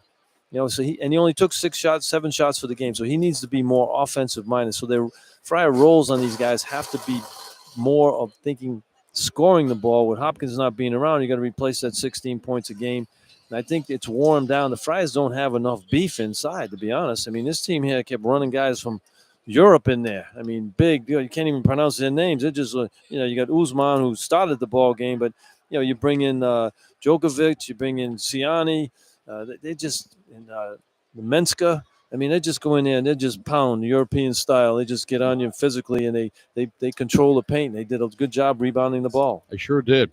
The Friars were down 1 at halftime, 41-40, and Xavier then responded by scoring the first 9 points of the second half and had a 50-40 lead. The run overall before the Friars, finally had to cry uncle, and really by the time that Xavier had control of the game, from the first half into the second half was 33-7. That is a devastating blow. Oh, big time. I mean, and give Xavier credit, 33-7 on the road to begin with. This is their first true road win of the year. Yeah, I mean, this team is, they got 10 new players on the team, and some teams are better at getting new guys incorporated into what you want to do. All strangers walking in there, but they're getting better as the year goes on. They're going to win some games, this team, because that veteran backcourt always helps you, and their big guys are very fundamentally sound. So it's a good team. The Friars just didn't play well enough to beat anybody tonight, but Xavier had a lot to do with that. I mean, I thought their defense, the shot clock wound down on the Friars many times, something you don't see. But Xavier, one thing they did very well, John, is they took away the fast break for the Friars. Xavier's fast break points had 24 fast break points in this game. The Friars had 7. It's usually the opposite with this Friar team. They get the ball off the glass and they beat their defense down the floor. Xavier did not allow that to happen at all in this game. Xavier themselves, though, they do like to score off the break. They're number 1 in the Big East in scoring fast break points themselves. So really, you have to look at the Friar, transition defense that didn't do the job. Well, you got great quickness and speed back there. Oliveri can fly. I mean, he's the guy who leads them in scoring. He's a good player out of Rice. They're averaging 18 points a game. McKnight, the left-handed kid, he's a strong, fast. He gets down the floor. And Trey Green, the other guard, who's as quick as a bolt as well. And those 3 guys that give you that speed to push the ball down the floor. And then you get the trailer breaks, a guy like Desmond Claude, who, by the way, shoots 25% from 3 for the year. Right. In all the games they played, they're 8-9 coming in. 3 for 6 today. He's 3 for 6 today. So everything was clicking for Xavier. And you got to give him credit for winning the ball game. Yeah, that's a huge factor. This is a team won 27 games last year, made the Sweet 16 again in the NCAA tournament. They're one of 11 teams in the country that have made 7 of the last 16 Sweet 16. So they know what to do when you get there. And then, of course, they only have 1 starter back from last year's team. And, they lose some valuable guys to injury before the year ever started. And somehow Sean Miller cobbles it together and has a competitive team out there. Yeah, I mean, their matchup against the Friars is a good one because they're big and physical. And Friars are going to struggle this year playing against big physical teams. You just, you start off the game, you use some quickness, you gang rebound. But at the end of the game, it's like being in a fight. You keep getting jabs in the stomach, and your arms start coming down. At the end of the game, like 10 minutes to go, 12 minutes to go, you don't have the physical ability to compete against bigger guys who outweigh you by 30 or 40 pounds, and that's a weakness the Friars have, and they're not going to get rid of that. So they have to find other ways to win. And now's the time to do it. This team is beginning to stagger a little bit. This is their 4th straight loss as they drop to 11-6 on the season and 2-4 in conference play. And you got to go back out on the road again starting next week at DePaul. Yeah, the Friars just signed 2 7'2" guys, so too bad they couldn't play right now. That would be very helpful in there. Could use them both. You know, can we put a new NCAA tournament rule in there, or NCAA rule in? Just say, hey, as soon as you sign a guy, you can play him right away. Let's play. Well, you can do that in the pros. Yeah. They're paying college kids now, so what the heck? Exactly. They're pros, and they're professional athletes. Just happen to be students, so let's play them. They just sign. Let's play them. Right now, you can use some help on the inside without a doubt. I think it's really underscores how much the Friars. It's not just Bryce Hopkins' offense; it's also his size, his good rebounding ability, and his defense, which had improved this year down in the post before he hurt himself. Well, you just think about it for a minute, matchup-wise. Desmond Claude came out when bananas in the first half. He scored, 19 points in the first half. Right. Well, Bryce Hopkins would have been guarding him. I mean, there's no way he does it on Bryce Hopkins. He was taking people in the post. He took Garway Dool in the post the first 2 plays of the game. And scored. Sean Miller said, hey, there's a matchup we like, and he scored easily on him. So you had to put Devin Carter on him for a little bit, and he cooled him off a little bit. But Devin Carter can't play everybody. So he had to go back on Oliveri, who he shut down in the ball game. Yeah. Oliveri averages 18 points. He was 3 for 10 at 10 points in the game. He wasn't a factor. But Devin can't play everybody, but not having Hopkins in it, you can't make excuse. That old line makes me laugh. Said the next guy up. Well, the next guy up is not as good as the guy that left. That's exactly so right. Whoever came up with that statement, I don't know where he's from. He was never the next man up. Well, he never played. Or he never played. He never played either. So at some point, the next man, you hope he's playing, but he's not going to be the guy you just replaced. Exactly. And there's a reason why you're going to miss the guy you just replaced. He was playing in the first place because he was better. Right. Exactly. So I don't know. So we got a commercial. We're going to go to a commercial right now. We'll continue with more of the Santander post-game wrap-up. Friars lose it 85-65 today to Xavier from Learfield. This is Providence Friar basketball.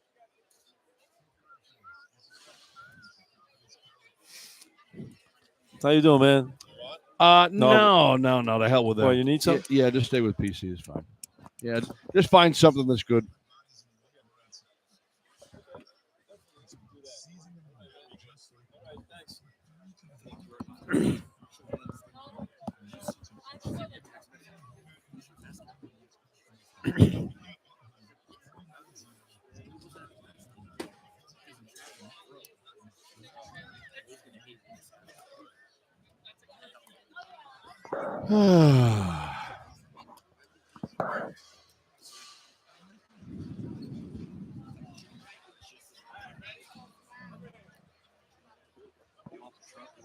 They are a trophy for the next. It's angled this way. Yeah. Right. Yeah, you're good. Touch it. Sure. Go touch it. It won't explode. You don't know if someone's up in the rafters like That trophy. that's got a red light on it. That trophy's a year older than you are. You sounded like you were your first girlfriend. Can I touch it? What? I said he just sounded like he was with his first girlfriend. Can I touch it?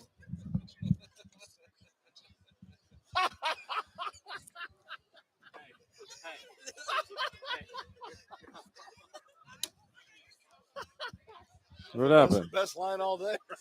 What happened? Austin was like, oh, there's the trophy. Can I go touch it? Matt says, sounded like he was getting ready to go out with his first girlfriend. Can I touch it? There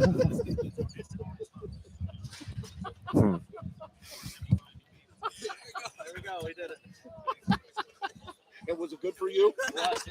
Good for you. Oh, good line, Marine. Hoorah!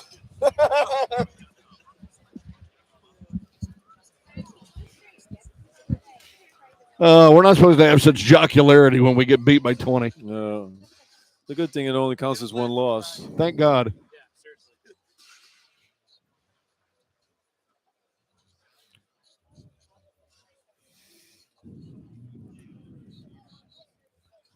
Shoot. That was ugly. Okay. Can you call up scores?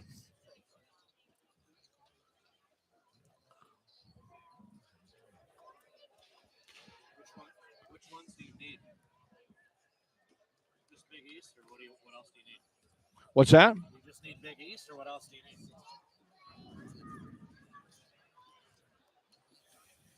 You want me to get it on ESPN? Is that easier? No, I've got. Oh, you got them all? I've got the other 2 games, and then URI, and Okay. Thank you. whatever else you need. Thank you. All right. Okay. My parents called you off.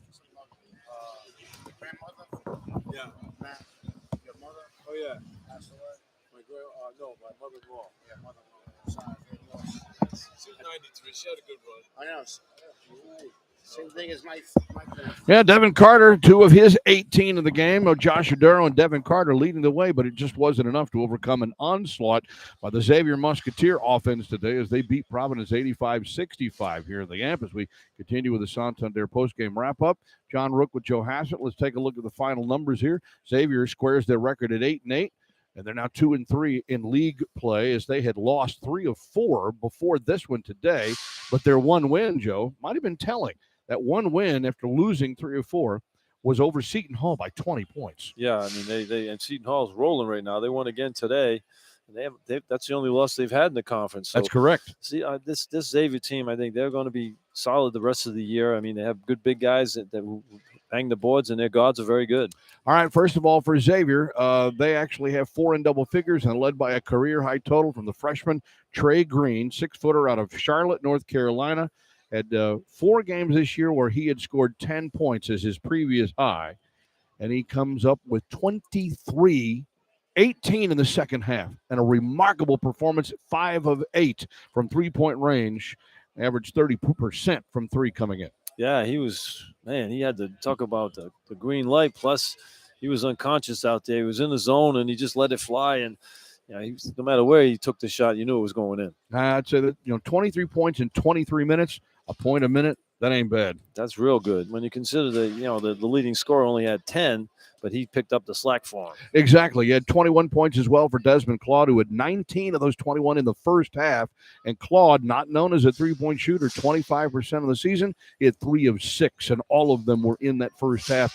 Xavier had a lead at halftime and went on a big run at the end to grab that lead at the half, and then continued that run into the second half to keep the Friars at bay. Then you had 11 points for Gytis Namiksha, a senior from Lithuania, who came in, actually had 11 points and 7 rebounds. So he led the Musketeers on the backboards and played a lot of time in the second half with 4 fouls. And then 10 points for Quincy Oliveri, who is their leading scorer, better than 18 per game, leading scorer in the Big East Conference. Friars did what they wanted to do. They shut him down, but he also spent a lot of the game on the bench in foul trouble. Yeah, he did. But, Devin Carter just shut him down. And, Devin Carter shuts down most people. You might say everybody he shuts down. And he took Oliveri out of the game, but couldn't take Green out of the game. Let's just say the case of Carter flu was isolated today. Yeah, he had him. He had the Carter flu, but nobody else could get it.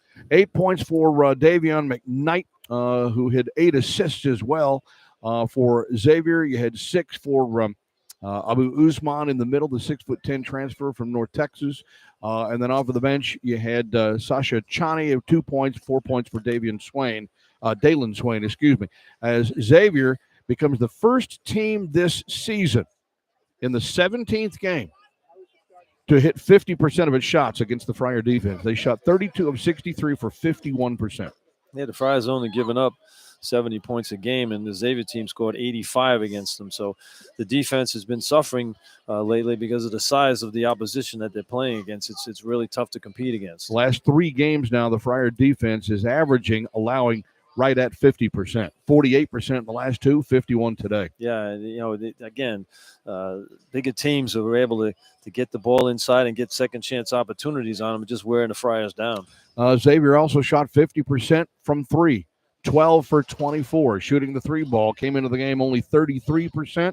And making just over 6 per game, and they doubled that number here today. Yeah, that's great shooting. I mean, whether somebody's on you or not, I mean, you're knocking down threes at a decent distance, and this team just did everything well in this ball game. 9 of 12 from the line.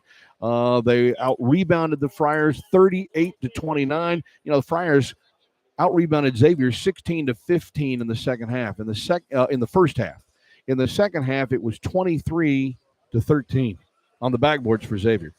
Yeah, the Friars, they got a 3-pointer from Gaines. There's only 3-pointer of the game to end the half to get them to within 1 point. And then they just had nothing in the second half. I mean, it was just they just couldn't put anything together. And Xavier got better in the second half, led by Green. Just 8 turnovers in the game as well for the Musketeers. Friars had 3 in double figures. Josh Oduro led them with 20 points, had 4 rebounds as well. Josh was only 5 of 9 from the free throw line, and that has certainly been a plaguing problem for this Friar offense. When they need free throws, it kind of stanch the bleeding on the other side. They're not able to knock them down, and that really have been a problem for this Providence offense. 18 points for Devin Carter, who led them with 7 rebounds and 4 assists as well. But Devin, 6 for 17 shooting and 2 for 9 from 3. Yeah, Devin had a tough time out there because he's playing that great defense, but they were keying on him. Xavier says, hey, there's not a lot of guys that Providence has scoring, so we're going to try to make Devin Carter work. And they were all over him. Anytime he had the ball, they just took it away from him on any penetration. Jaden Pierre had 10 points, but all of it came in the first half. Did not score in the second half, had 4 assists as well. 5 points for Ticket Gaines. And again, a perfect opportunity to show you how the Friars need others besides just Pierre to step up. Ticket Gaines only 5 points today with 3 rebounds. Yeah, I mean, he struggled offensively. And, Ticket has to play the power forward now, which is a tough matchup for him. Yeah, he's out of position. I mean, he's way out of position. He's getting outweighed by 30, 40 pounds playing that position there, and it takes its toll on him. He played 40 minutes in the last game against St. John's. He played 34 in this one. And, it's a long season, so your offense suffers when you have to play that many minutes. Only 2 points for Garway Dual in 18 minutes, and he got the start today. Off of the bench, Rich Barron had 5. Corey Floyd had 3, and Rafael Castro had a deuce with 4 rebounds. Providence shot 21 of 53 for 39%, just under 40%. Xavier took 10 more shots from the floor and made 11 more field goals. Yeah, the Friars was 6 for 24 in the second half at 25%. They were almost 50% in the first half. They had no legs in the second half. Second half, 25% shooting, yeah, 6 for 24. Xavier again, I keep saying this, they wore him down. And then Xavier. 1 for 13 from 3 in the second half. And Xavier had just 11 assists on their 32 made baskets. So what they were doing is they were beating the Friars off the dribble one-on-one and able to elevate and score over the Friars. That's very unusual, and the team has 32 field goals, only have 11 assists. So they played one-on-one, and they were able to win those matchups. 8 for 30 from 3 for the ball game is 27%. 15 to 22 from the free throw line, 68%. That's right about at their average. But again, you probably lost about 4 or 5 points, and maybe even a couple on one-on-ones as well. That continues to hurt the Friars when you're falling behind and you need something to jumpstart your offense. You're not getting it from the foul line. Yeah, Oduro is their second best foul shooter. He shoots 82%. He shoots 5 for 9. But, again, those free throws would have gotten them closer, but it never got him less than double digits, even if he made those shots. Right. So, Yeah, I know.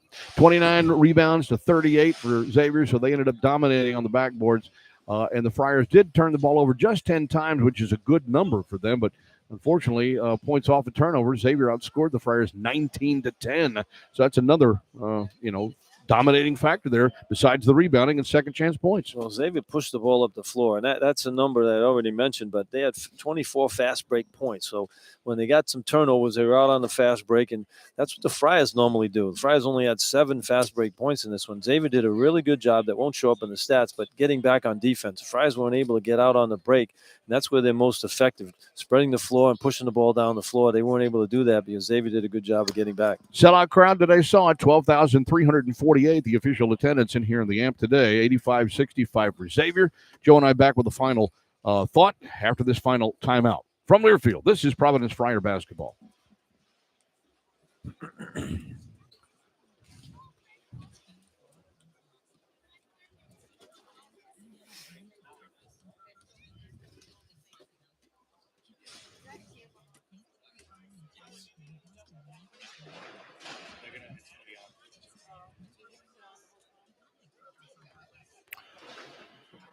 So these are the 3 scores that. Okay, thank you. Yeah. Okay. Yeah. Are we all set? Okay. All right. I've got last break, and then we'll make it quick.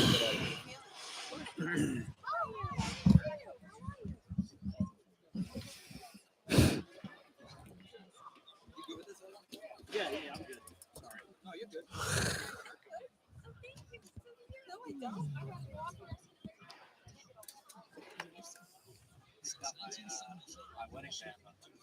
Really?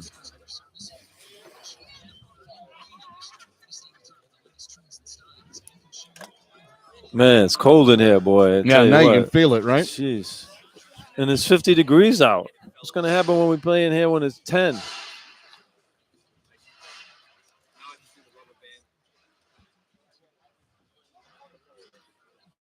that? Mine, I picked it up Tuesday. Oh, okay. A black one? Why? Go Friars. No, black's the style now. I like Oh, all right. Hi. What? Good. cheaper than gold and silver too. Probably cheaper than gold and silver too. Mine was $900. 900? Oh, damn. Less than $300. That's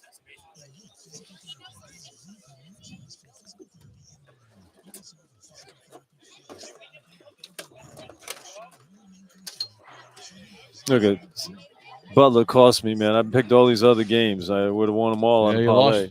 You lost Seton Hall. North Carolina, I had Wisconsin. I had Tennessee, Kansas. I got Purdue. I got St. Bonnie's. I don't know what happened with them, but it doesn't matter now. I got to win them all. Yep.